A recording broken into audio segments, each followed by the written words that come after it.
പ്രത്യേകിച്ചൊരു planning, idea അതൊന്നുമില്ലാതെ കക്കാൻ പോകുന്നൊരു കള്ളന് ഒരു ഡിക്റ്റേറ്റീവ് ആവാൻ പറ്റുമോ? പറ്റില്ല എന്നാണ് നിങ്ങൾ പറയുന്നെങ്കിൽ എനിക്കും അങ്ങനെ തന്നെയാണ് പറയാനുള്ളത്. പക്ഷെ ഇന്ന് കാണാൻ പോകുന്ന സിനിമയിൽ അങ്ങനെ എന്തൊക്കെയോ സംഭവിക്കുന്നുണ്ട്. എന്നാൽ അതിൽ എന്തോ ഒരു വശപ്പശകില്ലേ? അതെല്ലാമാണ് നമ്മൾ ഇന്ന് കാണാൻ പോകുന്നത്. ഈ സിനിമയിലെ പ്രധാന നായകൻ ആരാന്ന് വെച്ചാൽ ഇരുമ്പിന്റെ കുപ്പായൊക്കെ ഉണ്ടാക്കി കാലിൻ്റെ അടിയിൽ തീയെല്ലാം കത്തിച്ച് പറക്കുന്ന ഒരു മനുഷ്യനില്ലേ, അങ്ങേരാണ്.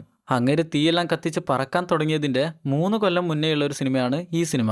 എന്തായാലും ഈ സിനിമയുടെ ഒരു വൺലൈൻ ഞാൻ പറഞ്ഞുതരാം. അമേരിക്കയിലെ 2 പേര് സിനിമയിലേക്ക് എത്തണമെന്ന ആഗ്രഹപ്രകാരം അമേരിക്കയിലെ ലോസ് ആഞ്ചലസിലേക്ക് വരികയാണ്. പിന്നെ അവിടെ വെച്ച് അവർ വിചാരിക്കുന്ന പോലെയൊന്നുമല്ല കാര്യങ്ങളെല്ലാം സംഭവിക്കുന്നത്. അതെന്തായാലും നമ്മൾ കണ്ടു തന്നെ മനസ്സിലാക്കാനാണ് പോകുന്നത്.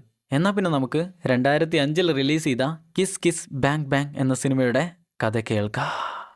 സിനിമ തുടങ്ങുമ്പോൾ തന്നെ കുറച്ച് മുന്നേയുള്ള കാലഘട്ടത്തിലെ 2-3 കുട്ടികളുടെ മാജിക് ഷോ ആണ് കാണിക്കുന്നത്. ഒരാളെ പെട്ടിയിൽ കയറ്റി വെച്ച് 2 കഷ്ണങ്ങളാക്കി മുറിക്കുന്ന മാജിക് അല്ലേ, ആ മാജിക്കാണ് അവിടെ നടക്കാനായി പോകുന്നത്. എല്ലാവരും കാത്തിരിക്കുകയാണ്. അപ്പോഴാണ് ആ പയ്യൻ എല്ലാവരോടും വിളിച്ചു പറഞ്ഞ്, ഞാനിതാ ഈ പെൺകുട്ടിയെ 2 കഷ്ണങ്ങളാക്കാനായി പോവാന്ന് പറഞ്ഞുകൊണ്ട് കൂടെയുള്ള പയ്യനോട് മുറിക്കാനായി പറയാം. അങ്ങനെ ആ പയ്യൻ ചെയിൻസോ വെച്ച് മുറിക്കാൻ തുടങ്ങിയപ്പോഴാണ് മനസ്സിലാവുന്നത് പെൺകുട്ടിക്ക് കാര്യമായിട്ട് എന്തോന്ന് വേദനിക്കുന്നുണ്ട്. അവൾ ആർത്ത് വിളിക്കുകയാണ്. അപ്പോഴേക്ക് ആളുകൾ എല്ലാവരും ഓടി വന്ന് ആ പെട്ടി തുറന്നു നോക്കുമ്പോഴാണ് മനസ്സിലാവുക ശരിക്കും അവൾക്ക് മുറിവൊന്നും പറ്റിയിട്ടില്ല. അവൾ എല്ലാവരോടും നോക്കി പറയും, ഞാൻ എന്ത് നല്ലപോലെയല്ല അഭിനയിക്കുന്നത്, എനിക്ക് എന്തായാലും വലുതാകുമ്പോൾ നല്ലൊരു നടിയാവാനായി പറ്റും. എന്തായാലും അത് കഴിഞ്ഞാൽ നമ്മൾ നേരത്തെ പറഞ്ഞ നമ്മുടെ നായകനെയാണ് കാണിക്കുന്നത്. ആളുടെ പേരാണ് ഹെൻറി. ഹെൻറി ഇപ്പം എന്തോ ഒരു പാർട്ടിക്കാണ് വന്നിരിക്കുന്നത്. അവിടെ വന്നിരിക്കുന്ന ഒരു മൊട്ടത്തലിയുള്ളയാളെ കാണിച്ച് ഹെൻറി പറയാണ്, അങ്ങേരാണ് എൻ്റെ പ്രൊഡ്യൂസർ. തൊട്ടടുത്ത് നിൽക്കുന്നയാളെ കാണിച്ച് പറയാണ്, അങ്ങേരാണ് നഗരത്തിലെ ഡിക്റ്റേറ്റീവ് ഡേവിഡ്. അങ്ങേര് വലിയ ഡിക്റ്റേറ്റീവാ, എന്നെ പഠിപ്പിക്കാനായി വന്നയാളാ. ഇനി ഹെൻറി പറയാൻ പോകുന്നത് ഹെൻറി എങ്ങനെയാണ് ഇങ്ങോട്ട് എത്തിപ്പെട്ടതെന്നാണ്. ശരിക്കും നമ്മുടെ ആള് വലിയ നല്ല മനുഷ്യനൊന്നുമല്ല, കക്കാനായി ഒരു കടയിൽ വന്നിരിക്കുക. കൂട്ടുകാരൻ്റെ കൂടെയാണ് വന്നിരിക്കുന്നത്. കടയിലെ സൈറൻ ഓൺ ആവാതിരിക്കാനായി അവരെന്തോ ഒരു പരിപാടി ചെയ്തു വെച്ചിട്ടുണ്ട്. എന്നാൽ ഒട്ടും വിചാരിക്കാതെയാണ് സൈറൺ ഒച്ച വെക്കാനായി തുടങ്ങുക. അത് കണ്ട് അവർ 2 പേരും അവിടെ നിന്ന് ഇറങ്ങി ഓടുകയാണ്. ഈ സമയമാണ് ഈ കടയുടെ മുതലാളി ചേച്ചി ഒരു ബിൽഡിങ്ങിന്റെ മേലെ നിന്ന് അവർക്ക് 2 പേരുടെയും നേരെ ഗണ്ണ് ചൂണ്ടുക. ഇനി അനങ്ങിയാ ഞാൻ പൊട്ടിക്കൂന്ന് പറയും. ഹെൻറിയുടെ കൂടെയുള്ളവൻ അതീ ബുള്ളറ്റ് ഒന്നും ഇല്ലല്ലോ എന്ന് പറയുമ്പോഴേക്ക് അമ്മച്ചി പൊട്ടിച്ചു. അവനത് കൊണ്ടു. എന്നാൽ വീണ്ടും വീണ്ടും ഷൂട്ട് ചെയ്യാണ്. ഹെൻറിക്ക് അവിടെ നിൽക്കാനായി പറ്റുന്നില്ല. അങ്ങനെ അവൻ അവിടെ നിന്ന് ഓടും. തൊട്ടു പിന്നാലെയാണേല് പോലീസുകാർ പിടിക്കാനായി വരുന്നുണ്ട്. ഹെൻറി ആണേല് ആർക്കും സംശയമൊന്നും കൊടുക്കാതെ തൊട്ടു മേലെ കണ്ടിരുന്ന ഒരു റൂമിലേക്കാണ് കയറി ചെല്ലുക. എന്നാൽ അവിടെ നടന്നുകൊണ്ടിരുന്നത് ഏതോ ഒരു സിനിമയ്ക്ക് വേണ്ടിയുള്ള ഓഡീഷനാ. അവനെ കാണുന്ന അവര് പറയും, നിങ്ങൾ ഇത്ര പെട്ടെന്ന് തന്നെ അകത്തേക്ക് കയറി വന്നാലോ, ഞങ്ങൾക്കൊന്ന് തീരുമാനമല്ല എടുക്കണ്ടേ, എന്തായാലും നിങ്ങൾ അഭിനയിക്കാനുള്ള അഭിനയിക്ക്. ഓഡീഷന് കൂട്ടുകാരനെ കൊലക്ക് കൊടുത്ത ഒരു നായകന്റെ റോളാണ് ഹെൻറിക്ക് കിട്ടുന്നത്. ആദ്യത്തെ ഡയലോഗ് അവനോട് ചോദിക്കും, നീ എന്തിനാണ് അവനെ കൊലക്ക് കൊടുത്തേ, അവനൊരു കുടുംബമുണ്ട്, അതൊന്നും നീ ഓർത്തില്ലേ? ശരിക്കും ഹെൻറിക്കാണ് അഭിനയിക്കാനൊന്നും അറിയില്ല. എന്നാൽ ഇവരീ ചോദിച്ചത് അവനെക്കുറിച്ചുള്ള ശരിക്കുള്ള കാര്യമാണെന്ന് ചോദിച്ച്, കാരണം ഇപ്പൊ കൂട്ടുകാരനെ കൊലക്ക് കൊടുത്താണല്ലോ ഇങ്ങോട്ട് വന്നിരിക്കുന്നത്. അതുകൊണ്ട് തന്നെ അവൻ പറയും, ഞാൻ അവനോട് വേണ്ട വേണ്ട വേണ്ട എന്ന് 100 തവണ പറഞ്ഞാണ്, എന്നിട്ടും ആ നാറി എൻ്റെ പിന്നാലെ വന്നു. ഞാൻ അപ്പോഴും പറഞ്ഞു, എടാ വേണ്ടടാ, നീ ഇത് ചെയ്യുന്ന അപകടമാണ്. എന്നിട്ടും അവനത് കേട്ടില്ല. പക്ഷെ ഇത് ഇങ്ങനെയൊക്കെ അവസാനിക്കുമെന്ന് എനിക്ക് അറിയില്ലായിരുന്നു എന്നും പറഞ്ഞുകൊണ്ട് പെരുത്ത കരച്ചിലാണ്. ഇത് കാണുന്ന അങ്ങേര് പറയും, ഓ മെത്തേഡ് ആക്ടിങ്, എനിക്ക് ഇതുപോലെയുള്ള ആളുകളെ എപ്പോൾ വേണ്ട. എന്തായാലും നമുക്കിവനെ അടുത്ത ഡിക്റ്റേറ്റീവ് സിനിമയ്ക്ക് പറ്റുമോ നോക്കാമെന്നും പറഞ്ഞുകൊണ്ടാണ് ആ മുട്ടത്തലയുള്ള ചേട്ടൻ അവനെ ആ പാർട്ടി കൊണ്ടുവന്നിരിക്കുന്നത്. ആ ചേട്ടന്റെ മുന്നിൽ തന്നെ ഒരു ഡിക്റ്റേറ്റീവ് ഡേവിഡിനെ നമ്മൾ കണ്ടില്ലായിരുന്നോ? അങ്ങേര് എന്തിനാണ് അങ്ങോട്ട് കൊണ്ടുവന്നതെന്ന് വെച്ചാല് ഇനി നമ്മുടെ ഹെൻറി അഭിനയിക്കാൻ പോകുന്നത് ഒരു ഡിക്റ്റേറ്റീവ് സിനിമയിലേക്കാണ്. അതുകൊണ്ട് തന്നെ കുറച്ച് ദിവസത്തേക്ക് ആ ഡിക്റ്റേറ്റീവിന്റെ കൂടെ പോയാൽ അങ്ങേരുടെ അന്വേഷണ രീതിയും അന്വേഷണ പാഠങ്ങളും അതെല്ലാം പഠിച്ചെടുക്കാനായി പറ്റുമല്ലോ. അതുകൊണ്ടാണ് ഈ ഡിക്റ്റേറ്റീവ് ഇപ്പം ഇങ്ങോട്ട് വന്നിരിക്കുന്നത്. അത് കഴിഞ്ഞാൽ പിന്നെ നമ്മൾ കാണുന്നത് ഷെറി എന്ന പേരുള്ള ഒരു പെൺകുട്ടിയാണ്. എന്നാൽ ഹെൻറി പറയുന്നത് അവൾ അവളുടെ കഴിവ് കൊണ്ടൊന്നുമല്ല ഇങ്ങോട്ട് എത്തിപ്പെട്ടെ. എന്നാൽ എങ്ങനെയാണ് എത്തിപ്പെട്ടതെന്നാണ് ഇനി ഹെൻറി പറയാനായി പോകുന്നത്. അമേരിക്കയിലെ ഏതോ ഒരു ചെറിയ ഗ്രാമത്തിലാണ് ഷെറി ജനിക്കുന്നത്. ചെറുപ്പം മുതലേ ജോണി ഗോസ്മർ എന്ന് പറഞ്ഞൊരു എഴുത്തുകാരൻ്റെ പുസ്തകങ്ങളോടൊക്കെ അവൾക്ക് വലിയ ഇഷ്ടമാണ്. അതെല്ലാം വായിച്ചു തീർക്കും. അങ്ങനെ കുറച്ച് കഴിഞ്ഞപ്പോൾ അവൾക്കൊരു അനിയത്തി ഉണ്ടായി. പക്ഷെ പ്രശ്നം എന്താന്ന് വെച്ചാൽ അനിയത്തി വളർന്നു വന്നപ്പോൾ അവളുടെ അച്ഛൻ തന്നെ അനിയത്തിയെ യൂസ് ചെയ്യാനായി തുടങ്ങി. എന്നാൽ ഇതൊന്നും ഇഷ്ടപ്പെടാത്ത ഷെറി അവിടുന്ന് പെട്ടെന്ന് തന്നെ നാട് വിടുകയാണ്. എന്തിനാന്ന് വെച്ചാൽ കുറെ കാശുണ്ടാക്കി തിരികെ വന്ന് അച്ഛനെ എങ്ങനെയും ഒതുക്കണം. അതിനുവേണ്ടിയാണ് അവൾ ഈ പരിപാടി ചെയ്യുന്നത്. എന്തായാലും നാട് വിട്ടുപോയ അവള് കുറച്ച് TV ഷോസിലും പരസ്യത്തിലൊക്കെ അഭിനയിച്ച് കുറച്ച് നാട്ടുകാരൊക്കെ അറിയാനായി തുടങ്ങി. അങ്ങനെ ഇരിക്കെ ഒരു TV ന്യൂസിൽ അവൾ സംസാരിച്ചുകൊണ്ടിരിക്കുമ്പോഴാണ് നമ്മുടെ ഹെൻറിയെ ഓഡിഷൻ ചെയ്ത അതേ വ്യക്തി അവളുടെ വീഡിയോ കാണുന്നത്. കണ്ടു, ഇഷ്ടപ്പെട്ടു, അവൾക്ക് മെയിൽ ചെയ്തു. സിനിമയിൽ അഭിനയിക്കാനായി താല്പര്യമുണ്ടെങ്കിൽ പെട്ടെന്ന് തന്നെ ഇങ്ങോട്ട് പോരെന്നും പറഞ്ഞാണ് അവൾ ഇങ്ങോട്ട് കൊണ്ടുവന്നത്. ഇവിടെയുള്ള ലൈബ്രറി എല്ലാം അവൾ നോക്കിക്കൊണ്ടിരിക്കുമ്പോഴാണ് അവൾക്ക് ഇഷ്ടപ്പെട്ട എഴുത്തുകാരൻ ജോണി ഗോസ്മറിന്റെ പുസ്തകങ്ങൾ അവൾ കാണുന്നത്. അതെല്ലാം വായിച്ച് അവളോടെ കിടന്നുറങ്ങിപ്പോകും. എന്നാൽ കുറച്ച് കഴിയുന്നേരം അവളുടെ അടുത്തേക്ക് ഒരു പയ്യൻ വരികയാണ്. ഒരു പയ്യനല്ല, ഒരു തന്ത വരികയാണ്. എന്നാൽ തൊട്ടു പിന്നാലെയാണ് നമ്മുടെ ഹെൻറി അങ്ങോട്ട് വരുന്നത്. അവനെ കാണുമ്പോൾ പറയും, മോനെ നീ അവിടുന്ന് കൈയെടുത്ത് പോകുന്നതായിരിക്കും നല്ലേ, അല്ലെങ്കിൽ എൻ്റെ കയ്യിൽ നിന്ന് അടി വാങ്ങാം. നിനക്ക് വേണേല് പുറത്തേക്ക് വാ, നമുക്ക് രണ്ടുപേർക്ക് അടിച്ചങ്ങ് തീർക്കാം. സത്യം പറഞ്ഞാൽ ഹെൻറിക്ക് അവളോട് ചെറിയൊരു ഇഷ്ടമുണ്ട്. പക്ഷെ പിന്നെ നമ്മൾ കാണുന്നത് അങ്ങനെ ഹെൻറി അടിച്ചു തൂക്കുന്നതാണ്. അടിച്ചിടിച്ചിടിച്ച് അങ്ങേരുടെ വഴിക്ക് പോകും. അപ്പോഴാണ് ഡിക്റ്റേറ്റീവ് ഓടി വന്ന് ഹെൻറിയെ പിടിച്ച് എഴുന്നേൽപ്പിക്കുക. ഡിക്റ്റേറ്റീവിന്റെ പേര് മറന്നു പോണ്ട, ഡിക്റ്റേറ്റീവ് ഡേവിഡ്. എന്തായാലും ഹെൻറിയെ വലിച്ചെഴുന്നേൽപ്പിച്ച് നടക്കുന്നേരം അങ്ങേര് ചോദിക്കും, ഇത് ഹെൻറി തന്നെ അല്ലേ, ആളൊന്നും മാറിപ്പോയിട്ടില്ലല്ലോ. അപ്പോഴാണ് നേരത്തെ കണ്ട ആ പയ്യൻ ഷെറിയെയും കൊണ്ട് അതുവഴി പോകുന്നത്. ഹെൻറി വിചാരിക്കും, ഞാൻ എന്തിനാണാവോ ഇമാതിരി പണിയെടുത്തതെന്ന്. ഈ സമയമാണ് ഹെൻറിയോട് നിനക്ക് ഉഴപ്പൊന്നുമില്ലല്ലോ എന്ന് ചോദിച്ചുകൊണ്ട് ഈ പരിപാടിയെല്ലാം നടത്തുന്ന ബിസിനസ്സുകാരൻ അങ്ങോട്ട് വരുന്നത്. അങ്ങേരുടെ ഭാര്യയായിട്ട് ഡിവോഴ്സ് ആയതായിരുന്നു. എന്നാൽ 3 മാസം മുന്നെയാണ് ഭാര്യ മരിക്കുന്നത്. ഭാര്യയാണെങ്കിൽ സ്വത്ത് വിഹിതത്തിന്റെ പേരിൽ പല കേസിനെല്ലാം കേസ് കൊടുത്തിട്ടുണ്ടായിരുന്നു. എന്നാൽ ഭാര്യ മരിച്ചതുകൊണ്ട് ഭാര്യയുടെ കൂടെ ഉണ്ടായിരുന്ന മകളാണ് ഇപ്പോഴിങ്ങോട്ട് വന്ന് ഈ കേസെല്ലാം അച്ഛന്റെ കൂടെ പറഞ്ഞ് നല്ലപോലെ അവസാനിപ്പിച്ച. മാത്രല്ല ഇന്ന് മകളുടെ ബർത്ത്ഡേ കൂടെയാണ്. അതുകൊണ്ടാണ് ഇമാതിരി പാർട്ടിയെല്ലാം ഇവിടെ നടക്കുന്നത് തന്നെ. അങ്ങനെ പരിപാടിയെല്ലാം കഴിഞ്ഞ് ഡേവിഡ് ഡിക്റ്റേറ്റീവ് പോകാൻ നേരം ഹെൻറിയോട് പറയും, നീ നോക്കി നിന്നിരുന്ന പെണ്ണില്ലായിരുന്നോ, അവളവിടെ ബാറിൽ നിൽക്കുന്നുണ്ട്, നിനക്ക് വേണേലും പോയി കാണാം. എന്തായാലും നാളെ മുതൽ നമ്മൾ ഡിക്റ്റേറ്റീവ് ക്ലാസ് പഠിക്കാനായി പോവാണ്. അങ്ങനെ അവിടുന്ന് പോകും. എന്നാൽ ഹെൻറിക്ക് അവളെ ഇങ്ങനെയെല്ലാം കണ്ടല്ലേ പറ്റൂ. അതുകൊണ്ട് തന്നെ അവളെയും തെരഞ്ഞുകൊണ്ട് ആ ബാറിലേക്ക് ചെല്ലും. എന്നാൽ ഹെൻറി അവിടെ വന്ന് നിന്നിട്ടും അവൾ കാര്യമായിട്ടൊന്നും മെയിൻ ചെയ്യില്ല. ഡാഡാ, നിനക്ക് വേണേല് അവിടെ ഒരു ബ്രസീലിയൻ പെണ്ണിനെ കണ്ടില്ലേ, അവളുടെ അടുത്ത് പോയി എന്തെങ്കിലും സംസാരിച്ചിരുന്നോ, അല്ലാതെ എൻ്റെ മെക്കിട്ട് കയറാനായി നിൽക്കണ്ട. എന്നാൽ ഹെൻറി വിടുന്ന കേസൊന്നുമില്ല, അവളോട് പിന്നെയും സംസാരിച്ചുകൊണ്ടിരിക്കുകയാണ്. ഈ സമയമാണ് അവളുടെ കൂട്ടുകാരി അങ്ങോട്ട് വരുന്നത്. കൂട്ടുകാരിയും പറയുന്നത്, മോനെ ഇത് റൂട്ട് വേറെയാണ്, നീ വേണേല് വേറെ എങ്ങോട്ടേലും മാറ്റി പിടിച്ചോന്ന്. എന്നാൽ ഈ സമയമാണ് ആ ഷെറി പറയാ, ഡാ ഹെൻറി, നിനക്ക് ഇപ്പോഴും എന്നെ മനസ്സിലായില്ലേ, ചെറുപ്പത്തിൽ നീ എന്നെ പെട്ടിയിലെല്ലാം കിടത്തി വെച്ച ഒരു മേജിക് എല്ലാം ചെയ്തിട്ടുണ്ട്. ഇത് കേൾക്കുമ്പോഴാണ് മനസ്സിലാവുക, തുടക്കത്തിൽ മേജിക് കാണിക്കുന്ന ഒരു പയ്യനെയും പെട്ടി കിടക്കുന്ന ഒരു പെൺകുട്ടിയെ നമ്മൾ കണ്ടില്ലായിരുന്നോ, അത് ശരിക്കും ഇവരാണ്. ഇവര് ചെറുപ്പത്തിൽ പരിചയമുള്ള ആളുകളാണ്. പിന്നെ ഇപ്പോഴാണ് കാണുന്നത്. ചെറുപ്പത്തിലെ പരിചയം എന്നൊക്കെ വെച്ചാൽ സ്കൂൾ വരെ പരിചയം ഉണ്ടായിരുന്നു. കാരണം അവർ രണ്ടുപേരും ഒരേ സ്കൂളിലായിരുന്നു പഠിച്ചിരുന്നത്. ഹെൻറിക്ക് ഷെറിയെ വലിയ ഇഷ്ടമായിരുന്നു. എന്നാൽ ഷെറിക്ക് അങ്ങനെയൊന്നുമില്ല, പ്രേമിക്കണം എന്നുള്ള ഇഷ്ടമൊന്നുമില്ല, കൂട്ടുകാരായിരിക്കണം, അത്ര മാത്രമേ ഉള്ളൂ അവൾക്ക്. പക്ഷെ പ്രശ്നം എന്താന്ന് വെച്ചാൽ ഷെറി ഹെൻറിക്കും ഹെൻറിയുടെ കൂട്ടുകാരനും ഒഴികെ ബാക്കിയുള്ള ക്ലാസ്സിലെ എല്ലാ പയ്യന്മാർക്കും അവരുടെ ഞങ്ങണി പരിപാടികൾക്കെല്ലാം കൂടെ നിന്ന് കൊടുക്കും. പക്ഷെ നമ്മുടെ ആൾക്ക് മാത്രമില്ല. നമ്മുടെ ആൾക്ക് അവളോട് ഒരു ഇഷ്ടം കൂടിയുണ്ട്, അതിന്റെ കൂടെ ഇതുപോലൊരു ഇഷ്ടം കൂടെ. പക്ഷെ അത് രണ്ടും നടന്നില്ല. അങ്ങനെ അവരിരുന്ന് പഴയ കാര്യങ്ങളെല്ലാം സംസാരിച്ചുകൊണ്ടിരിക്കുമ്പോഴാണ് ഹെൻറി അവളോട് ചോദിക്കുക, നിനക്ക് വേണേൽ എൻ്റെ റൂമിലേക്ക് വരാമെന്ന്. എന്നാൽ അവള് പറയും, എനിക്കതിൽ താല്പര്യമില്ലാന്ന്. നിനക്ക് വേണേൽ നിന്റെ കൂട്ടുകാരെ കൂടെ കൂട്ടിക്കോ, ഞാൻ വേറെ ഒന്നിനുമല്ല വിളിച്ചതെന്ന് പറഞ്ഞുകൊണ്ടാണ് അങ്ങനെ റൂമിലേക്ക് ചെല്ലുക. പക്ഷെ പിറ്റേന്ന് രാവിലെ ഹെൻറി എഴുന്നേൽക്കുന്നത് അവളുടെ കൂട്ടുകാരിയുടെ ഒപ്പമാണ്. സംഗതി എന്താന്ന് വെച്ചാൽ തലേന്ന് രാത്രി വെള്ളമെല്ലാം അടിച്ച് ഹെൻറി ഷെറിയെ ഒന്ന് സ്നേഹിക്കണമെന്ന് വിചാരിച്ചായിരുന്നു. പക്ഷെ വെള്ളത്തിന്റെ പുറത്ത് ചെറുതായിട്ട് ആളൊന്ന് മാറിപ്പോയി. അങ്ങനെ പിറ്റേന്ന് രാവിലെ ഷെറിയുടെ അടുത്തേക്ക് ഓടിച്ചെന്ന് സംഭവിച്ച കാര്യത്തെക്കുറിച്ചെല്ലാം പറയും. എനിക്ക് വെള്ളം അടിച്ചാൽ പിന്നെ ഒന്നും ഓർമ്മയുണ്ടാവില്ല, അതുകൊണ്ട് സംഭവിച്ചു പോയതാ. എന്നാൽ അവളത് മെയിൻറ്റ് പോലും ചെയ്യാതെ വാതിലടച്ച് ആ പിണ്ടുണ്ടല്ലോ അതങ്ങ് വെക്കും. അത് കഴിഞ്ഞ് ഹെൻറി നേരെ ചെല്ലുന്നത് ഡിക്റ്റേറ്റീവിന്റെ അടുത്തേക്കാണ്. ഇന്ന് അവർക്ക് രണ്ടുപേർക്കും ഒരു കേസ് അന്വേഷിക്കാനായി പോകാനുണ്ട്. അങ്ങനെ അവർ രാത്രി ഇപ്പോൾ കാറിൽ ഒരു സ്ഥലത്തേക്ക് വന്നിരിക്കുക. ഈ സമയം ഡേവിഡിനോട് ഹെൻറി പറഞ്ഞു കൊടുക്കും, ഷെറിക്ക് ഏറ്റവും ഇഷ്ടപ്പെട്ട ഒരു നോവലിസ്റ്റ് ഉണ്ട്, ജോണി ഗോസ്മർ. അങ്ങേരുടെ നോവലില് അങ്ങേര് 2 കേസിനെ കുറിച്ചായിരിക്കും അന്വേഷിക്കുക, പരസ്പരം ബന്ധമില്ലാത്ത 2 കേസുകൾ. പക്ഷെ അവസാനമായിരിക്കും മനസ്സിലാവുക രണ്ടും തമ്മിൽ ബന്ധമുണ്ട്. ഡേവിഡ് പറയും, അങ്ങനെയൊക്കെ ഉണ്ടോ, എന്നാൽ പെട്ടെന്ന് തന്നെ വാ, നമുക്ക് ആ കേസ് പോയി നോക്കാമെന്ന് പറഞ്ഞ് അവർ നടക്കും. ഡിക്റ്റേറ്റീവിന് എയിമസ് എന്ന പേരുള്ള ഒരു ലേഡി കുറച്ച് കാശ് അയച്ചു കൊടുത്ത് ഏതോ ഒരു കേസ് അന്വേഷിക്കണമെന്ന് പറഞ്ഞിരിക്കുകയാണ്. കേസല്ല, കാട്ടിലൊരു വീട്ടിൽ സംഭവിക്കുന്ന കാര്യങ്ങൾ ഷൂട്ട് ചെയ്യാനാണ് പറഞ്ഞിരിക്കുന്നത്. ഈ സമയം ഹെൻറി ചോദിക്കും, ഈ എയിമസ് എന്ന പെണ്ണ് എങ്ങനെയാ, കാണാൻ കിടുകനാണോ, ലുക്കാണോ? ഡിക്റ്റേറ്റീവ് പറയും, പിന്നല്ലാണ്ട്, ഞാൻ വീട്ടിൽ ചെല്ലുമ്പോൾ തന്നെ അവള് വാതിലെല്ലാം തുറന്നു വെച്ച് വിളക്കെല്ലാം കത്തിച്ച് വസ്ത്രമെല്ലാം അഴിച്ചു വെച്ചൊരു ഡാൻസ് ഉണ്ട്. അത് കഴിഞ്ഞ് എനിക്കൊരു ഉമ്മയും തരും. ഹെൻറി വിചാരിക്കും ഇതൊക്കെ സത്യമാണ്. എടാ പൊട്ട, ഇതൊക്കെ വെറുതെ പറഞ്ഞാടോ, വേഗം പാടാന്ന് പറഞ്ഞ് അവർ മുന്നിലേക്ക് നടക്കും. അങ്ങനെ അവർ ആ ലൊക്കേഷനിലെത്തി അവർ ഒളിച്ചു നിന്ന് നോക്കുന്നേരം ആ വീട്ടിൽ നിന്ന് ഒരാൾ പുറത്തിറങ്ങി വന്ന് ഒരു കാറും എടുത്ത് അങ്ങനെ പോവാണ്. അവർ പെട്ടെന്ന് തന്നെ ആ കാറിനെ ചേസ് ചെയ്യും. എന്നാൽ ചേസ് ചെയ്ത് കുറച്ച് മുന്നിലേക്ക് പോയി ഒരു നദിക്കരയിൽ എത്തുന്നേരം പിന്നെ ആ കാർ കാണുന്നില്ല. ഇതിപ്പോ എവിടെ പോയെന്ന് വിചാരിച്ച് നിൽക്കുമ്പോഴാണ് ആ കാറ് പറന്നു വന്ന ആ നദിയിലേക്ക് ഒരു ഒറ്റ വീഴ്ച വീഴുന്നത്. ഹെൻറി പെട്ടെന്ന് തന്നെ ആ കാറിലെ ആളെ രക്ഷിക്കാനായി ഓടും. എന്നാൽ തൊട്ട് പിന്നെ നിന്ന് ഡിക്റ്റേറ്റീവ് പറയുന്നുണ്ട് അതിലാരും ഇല്ലാന്ന്. എന്നാൽ ഡിക്റ്റേറ്റീവിന് ഒരു സംശയം തോന്നി. ആ കാറിന്റെ കൂടെ വെള്ളത്തിലേക്ക് ചാടി ഇറങ്ങി കുറച്ച് കഴിഞ്ഞ് എഴുന്നേറ്റ് വരുന്നത് ഒരു പെൺകുട്ടിയുടെ ബോഡി ആയിട്ടാണ്. അവള് നേരത്തെ മരിച്ചു പോയതാണ്. പക്ഷെ ആ ഡിക്കിയിൽ കുടുങ്ങിക്കിടന്നപ്പോൾ അവളെ തുറന്നെടുക്കാനായി പറ്റാത്തതുകൊണ്ട് തന്നെ ഡിക്റ്റേറ്റീവ് ആ ഡിക്കി ഷൂട്ട് ചെയ്ത് തുറന്നാണ് അവളെ കൊണ്ടുവന്നിരിക്കുന്നത്. പക്ഷേ ഒരു പ്രശ്നം എന്താന്ന് വെച്ചാൽ ആ ഷൂട്ടിങ്ങിന്റെ ഇടയിൽ ഒരു ഷോട്ട് അവൾക്കും കൊണ്ടു. അതുകൊണ്ട് തന്നെ ഈ ബോഡിയായി ഇനി അവർക്ക് പോലീസുകാരുടെ അടുത്തേക്ക് പോകാനായി പറ്റില്ല. പോയാൽ തന്നെ ഈ ബുള്ളറ്റ് ബോഡിയിലുള്ളതുകൊണ്ട് അവരായിരിക്കും പെടാനായി പോകുന്നത്. അപ്പോഴാണ് മുഖം മൂടിയിട്ട 2 പേര് കുറച്ച് മേലെന്ന് അവരെ ഇങ്ങനെ നോക്കി നിൽക്കുന്നത്. ഇത് കാണുന്ന ഹെൻറി വിളിച്ചു പറയും, ഹേയ് മൂക്കടപ്പായിട്ടാണോ ഇതെല്ലാം ഇട്ടിക്കുന്നത്? മൂക്കടപ്പെന്ന് പറഞ്ഞപ്പോഴാ എനിക്ക് ഇതുപോലെ ഒന്ന് വേണം. മൂക്കടപ്പിന് മുഖം മൂടി ഇട്ടിക്കുന്നവരെ ഒന്ന് വേഗം വന്ന് ഞങ്ങളൊന്ന് സഹായിച്ചൂടെ?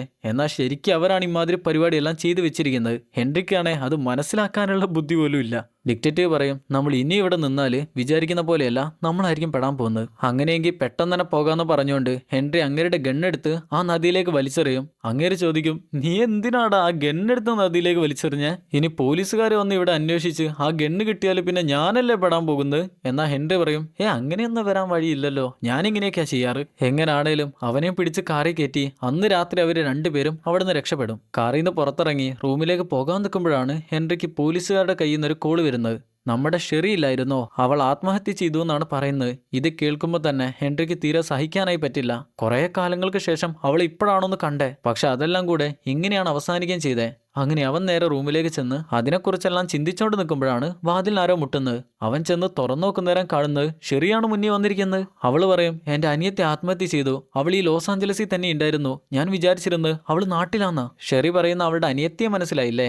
നാട്ടിലായിരുന്നപ്പോ അവളുടെ അച്ഛൻ തന്നെ അനിയത്തിയെ യൂസ് ചെയ്തു എന്നൊക്കെ. ആ അനിയത്തിയാണ് ഇപ്പൊ ഇവിടെ വന്ന് ആത്മഹത്യ ചെയ്തിരിക്കുന്നത്. അതെന്താന്ന് മനസ്സിലായില്ല. എന്നാൽ ഷെറി പറയും, അവൾ ഒരിക്കലും ആത്മഹത്യ ചെയ്യില്ല, അതെനിക്ക് ഉറപ്പാണ്, അവളെ ആരോ കൊന്നതാണ്. നീ എന്നോട് പറഞ്ഞിരുന്നത് നീ ഒരു ഡിക്റ്റേറ്റീവ് ആണെന്നല്ലായിരുന്നു. ആ പാർട്ടിയിൽ വെച്ച് ഹെൻറി അവളോട് പറഞ്ഞിരുന്നത് ഹെൻറി ഒരു ഡിക്റ്റേറ്റീവ് ആണെന്നാണ്. ശരിക്കും മെത്തേഡ് ആക്ടിങ് പഠിക്കാനായി ആ ഡിക്റ്റേറ്റീവ് ഡേവിഡിന്റെ കൂടെ നിൽക്കാനായി വന്നയാളാണ് ഹെൻറി. പക്ഷെ അവളോട് പറഞ്ഞിരിക്കുന്നത് ഞാനൊരു ഡിക്റ്റേറ്റീവ് ആണെന്നാണ്. അവൾ ചോദിക്കും, നിനക്കെന്നെ സഹായിക്കാൻ പറ്റുമോ? എന്നാൽ ഹെൻറി പറയും, എനിക്ക് ഷെഡ്യൂളൊക്കെ ഒന്ന് നോക്കണം, നിനക്ക് സഹായിക്കാൻ പറ്റുമോ ഇല്ലേ? അങ്ങനെ അവസാനം ഹെൻറി സഹായിക്കാന്ന് പറയും, വേറെ വഴിയൊന്നുമില്ലല്ലോ. അങ്ങനെ അപ്പം തന്നെ അവളെ പറഞ്ഞയച്ച് ഹെൻറി ഡിക്റ്റേറ്റീവിനെ കോൾ ചെയ്ത് സംഭവിച്ച കാര്യങ്ങളെല്ലാം പറഞ്ഞെടുക്കും. അങ്ങനെ മൂത്രമൊഴിക്കാനായി ചെന്ന് മൂത്രമൊഴിച്ചോണ്ട് നിൽക്കുമ്പോഴാണ് തൊട്ട് സൈഡിലൊരു ബോഡി. നേരത്തെ നദിക്കരയിൽ വെച്ച് അവരൊരു കാറിൽ നിന്ന് ഒരു പെൺകുട്ടിയുടെ ബോഡി എടുത്തില്ലായിരുന്നോ, ആ ബോഡിയാണ് ഇവിടേക്ക് വന്നിരിക്കുന്നത്. അതെങ്ങനെയാന്ന് വെച്ചാ അവരവിടെ വെച്ച് 2 മുഖം മൂടി ധരിച്ച ആളുകളെ കണ്ടില്ലായിരുന്നോ, ചിലപ്പോൾ അവരായിരിക്കാം ഈ ബോഡി ഇവിടെ കൊണ്ടുവച്ചേ. എന്നാൽ പെട്ടെന്ന് ആ ബോഡി കണ്ടപ്പോൾ തന്നെ ഹെൻറി ആ ബോഡിയിലേക്ക് കുറച്ചൊന്ന് മൂത്രം ഒഴിച്ചു പോയി. ഇത് കേൾക്കുന്ന ഡിക്റ്റേറ്റീവ് പറയും, എന്തായാലും ആ റൂമിൽ നിന്നെ കൊടുക്കാനായി അവരൊരു ഗണ്ണ് കൂടെ വെച്ചിട്ടുണ്ടാകും, അതെങ്ങനെയാലും നീ കണ്ടുപിടിക്കേ. അങ്ങനെ ഹെൻറി തെരഞ്ഞ ആ ഗണ്ണ് കണ്ടുപിടിച്ചു. ഈ സമയം താഴെ ലോബിയിൽ 2 പോലീസുകാർ വന്ന് റൂം നമ്പർ 712 എന്തോ ഒരു ശബ്ദം കേൾക്കുന്നുണ്ടെന്ന് ആരോ ഒരാൾ ഇൻഫോം ചെയ്തു. ഞങ്ങൾക്കത് ചെക്ക് ചെയ്യണമെന്ന് പറയുമ്പോൾ അവിടെ തൊട്ടടുത്തായിട്ട് ഷെറി നിൽക്കുന്നുണ്ട്. അവള് പറയും, ശരിക്കും 712 എന്നല്ല 516 അവള് വിചാരിക്കുന്നത് നേരത്തെ അവള് റൂമിൽ പോയി ശബ്ദമെല്ലാം ഉണ്ടാക്കിയിരുന്നല്ലോ, പേടിച്ച് ശബ്ദമെല്ലാം ഉണ്ടാക്കിയിരുന്നല്ലോ, അതെല്ലാം കേട്ടാണ് പോലീസുകാർ അങ്ങോട്ട് വരുന്നതെന്നാണ്. അതുകൊണ്ടാണ് അവള് റൂം മാറ്റി പറഞ്ഞ്. ഈ സമയപ്പോഴേക്ക് ഡിക്റ്റേറ്റീവ് അവിടെ എത്തി. അവര് 2 പേരും കൂടി ആ ബോഡി പൊതിഞ്ഞെടുത്ത് പെട്ടെന്ന് തന്നെ താഴേക്ക് എത്തിക്കാനായി ശ്രമിക്കുകയാണ്. അങ്ങനെ കഷ്ടപ്പെട്ട ആ ബോഡി താഴെ എത്തിച്ചു. കാറിന്റെ ഡിക്കിയിലേക്ക് കയറ്റാനായി നിൽക്കുമ്പോഴാണ് പോലീസുകാർ അങ്ങോട്ട് വരുന്നത്. അവരെ കാണുമ്പോൾ തന്നെ ഡിക്റ്റേറ്റീവ് പെട്ടെന്ന് തന്നെ വന്ന് ഹെൻറിയെ കെട്ടിപ്പിടിച്ച് കിസ് ചെയ്യും. ഹെൻറി ആണെങ്കിലും ഇയാൾ ഇതെന്താണ് കാണിക്കുന്നതെന്നാണ് വിചാരിക്കുന്നത്. പക്ഷേ പോലീസുകാരുടെ കയ്യിൽ നിന്ന് എങ്ങനെയും രക്ഷപ്പെടാനാണ് അങ്ങേരിങ്ങനെയെല്ലാം കാണിക്കുന്നത്. എന്നാൽ പോലീസുകാർ പോയി കഴിഞ്ഞപ്പോൾ ഇതെല്ലാം കണ്ടോട്ട് അങ്ങോട്ട് വന്നിരുന്നത് ഷെറിയാണ്. ഷെറി വിചാരിക്കും അവൻ ആളൊരു ഗേ ആണോ എന്ന്. എന്നാൽ അവളെ പറഞ്ഞ കാര്യങ്ങളൊക്കെ എങ്ങനെയൊക്കെയോ മനസ്സിലാക്കിയാണ് ആ ബോഡിയും കൊണ്ട് അവർ വരുന്നത്. അങ്ങനെ സിറ്റിയിൽ ആരും കാണാത്തൊരു സ്ഥലത്ത് ആ ബോഡി അവർ ഇറക്കി വെക്കും. പിന്നെ കാണുന്നത് അടുത്ത ദിവസം ഷെറിയോട് അവളുടെ അനിയത്തെക്കുറിച്ച് കൂടുതൽ കാര്യങ്ങൾ മനസ്സിലായിക്കൊണ്ടിരിക്കുന്ന ഹെൻറിയാണ്. അവനൊരു ഡിക്റ്റേറ്റീവ് ആണെന്നാണല്ലോ അവൾ വിചാരിക്കുന്നത്. അതുകൊണ്ട് തന്നെ ഹെൻറി ചോദിക്കും, നിന്റെ അനിയത്തെക്കുറിച്ച് നിനക്കറിയാവുന്ന എല്ലാ കാര്യങ്ങളും എന്നോട് പറ. നീ അവളോട് നിന്നെ ദത്തെടുത്തതാണെന്നോ അങ്ങനെ എന്തെങ്കിലുമൊക്കെ പറഞ്ഞിരുന്നോ? അങ്ങനെ അവള് പറഞ്ഞു കൊടുക്കും, അങ്ങനെയൊന്നും ഞാൻ പറഞ്ഞില്ല, പക്ഷെ അതിലും വലിയൊരു കാര്യം ഞാൻ പറഞ്ഞു കൊടുത്തു. ചെറുപ്പത്തിൽ അവരുടെ നാട്ടിൽ സിനിമ ഷൂട്ടിങ്ങിന് കുറച്ച് ആളുകൾ വന്നിരുന്നു. ആ സിനിമയുടെ കഥ എന്താന്ന് വെച്ചാൽ അവൾക്ക് ഏറ്റവും ഇഷ്ടപ്പെട്ടിരുന്ന ആ എഴുത്തുകാരനില്ലായിരുന്നോ, അങ്ങേരുടെ നോവലിനെ അടിസ്ഥാനമാക്കിയുള്ള ഒരു സിനിമയാണ്. ഈ ഒരു കാലഘട്ടത്തിൽ തന്നെയാണ് ഷെറിയുടെ അച്ഛൻ അവളുടെ അനിയത്തെ ഉപദ്രവിച്ചുകൊണ്ടിരുന്നത്. ഈ സമയം ഷെറി അവളോട് പറഞ്ഞിരുന്നത്, ശരിക്കും നമ്മളുടെ അച്ഛൻ ഇതല്ല, ഈ സിനിമയിൽ അഭിനയിക്കാനായി വന്നിരിക്കുന്ന നായകനാണ് ശരിക്കുള്ള നമ്മളുടെ അച്ഛൻ. അവൾ അങ്ങനെ ഒരു കള്ളം പറഞ്ഞു കൊടുത്താണ്, പക്ഷെ അവളത് വിശ്വസിച്ചു. അതുകൊണ്ട് ചെറുപ്പം മുതലേ അനിയത്തി പറയായിരുന്നു, എനിക്ക് ലോസ് ആഞ്ചലസിൽ പോയി എൻ്റെ അച്ഛനെ കണ്ടുപിടിക്കണമെന്ന്. എന്നാൽ അവൾ അച്ഛനെയും തിരക്കിയാണ് ഇങ്ങോട്ട് വന്നതെന്ന് അവൾ ഉറപ്പിച്ചു പറയാനുള്ള കാരണം ഷെറി ഇന്നലെ അവളുടെ അനിയത്തി മരിച്ചിരുന്ന സ്ഥലത്തേക്ക് ചെന്നിരുന്നു. അവിടെ പേപ്പറുകളിലും ന്യൂസ് പേപ്പർ കട്ടിങ്ങുകളിലും ഒക്കെ ഉണ്ടായിരുന്നത് ആ സിനിമയിൽ പണ്ടവിടെ വന്ന് ഷൂട്ട് ചെയ്ത സിനിമയിൽ ഉണ്ടായിരുന്ന നായകനെ കുറിച്ചാണ്. അതായത് അവൾ അച്ഛനെയും തിരഞ്ഞാണ് അങ്ങോട്ട് വന്നിരിക്കുന്നത്. പക്ഷെ ഇതിന്റെ ഇടയിൽ മറ്റൊരു കാര്യം കൂടെ സംഭവിച്ചിട്ടുണ്ട്. അനിയത്തി ലോസ് ആഞ്ചലസിലേക്ക് വന്നപ്പോൾ തന്നെ നമ്മുടെ ഷെറിയുടെ വീട് അവൾ കണ്ടുപിടിച്ചിട്ടുണ്ട്, അനിയത്തി കണ്ടുപിടിച്ചിട്ടുണ്ട്. കേട്ടിട്ടുണ്ട്. അങ്ങനെ ഷെറിയുടെ വീട്ടിൽ കയറി ഷെറിയുടെ ID കാർഡും ക്രെഡിറ്റ് കാർഡും എല്ലാം എടുത്താണ് അവൾ പോയിരിക്കുന്നത്. ആ ക്രെഡിറ്റ് കാർഡിൽ നിന്ന് അവൾ $2000 പിൻവലിക്കുകയും ചെയ്തു. അതെങ്ങോട്ടാണ് പോയെന്ന് നമ്മുടെ ഷെറിക്ക് ഇതുവരെ മനസ്സിലായിട്ടില്ല. പോരാത്തതിന് ഇന്നലെ പോലീസുകാർ വിളിച്ച് ഹെൻറിയോട് പറഞ്ഞിരുന്നല്ലോ നിന്റെ കൂടെ ഉണ്ടായിരുന്ന ഷെറി മരിച്ചു പോയെന്ന്. അവരെന്തുകൊണ്ടാണ് അങ്ങനെ പറഞ്ഞതെന്ന് വെച്ചാല് മരിച്ചുപോയ അനിത്യയുടെ കയ്യിൽ ഷെറിയുടെ ID കാർഡും ക്രെഡിറ്റ് കാർഡും ഒക്കെ ഉണ്ടായിരുന്നു എന്ന് പറഞ്ഞില്ലായിരുന്നോ? അതിലെ പേര് കണ്ടാണ്, അതിലെ നമ്പർ നോക്കിയാണ് ഷെറിയാണ് മരിച്ചിരുന്നതെന്ന് അവർ വിചാരിച്ചിരുന്നത്. അവൾ ഈ പറയുന്ന കാര്യങ്ങളൊക്കെ കാര്യമായിട്ട് ഒരു പൂച്ചയുടെ രൂപത്തിൽ ഹെൻറി എഴുതി വെക്കുന്നുണ്ട്. അതങ്ങനെ ഒരു മണ്ണ.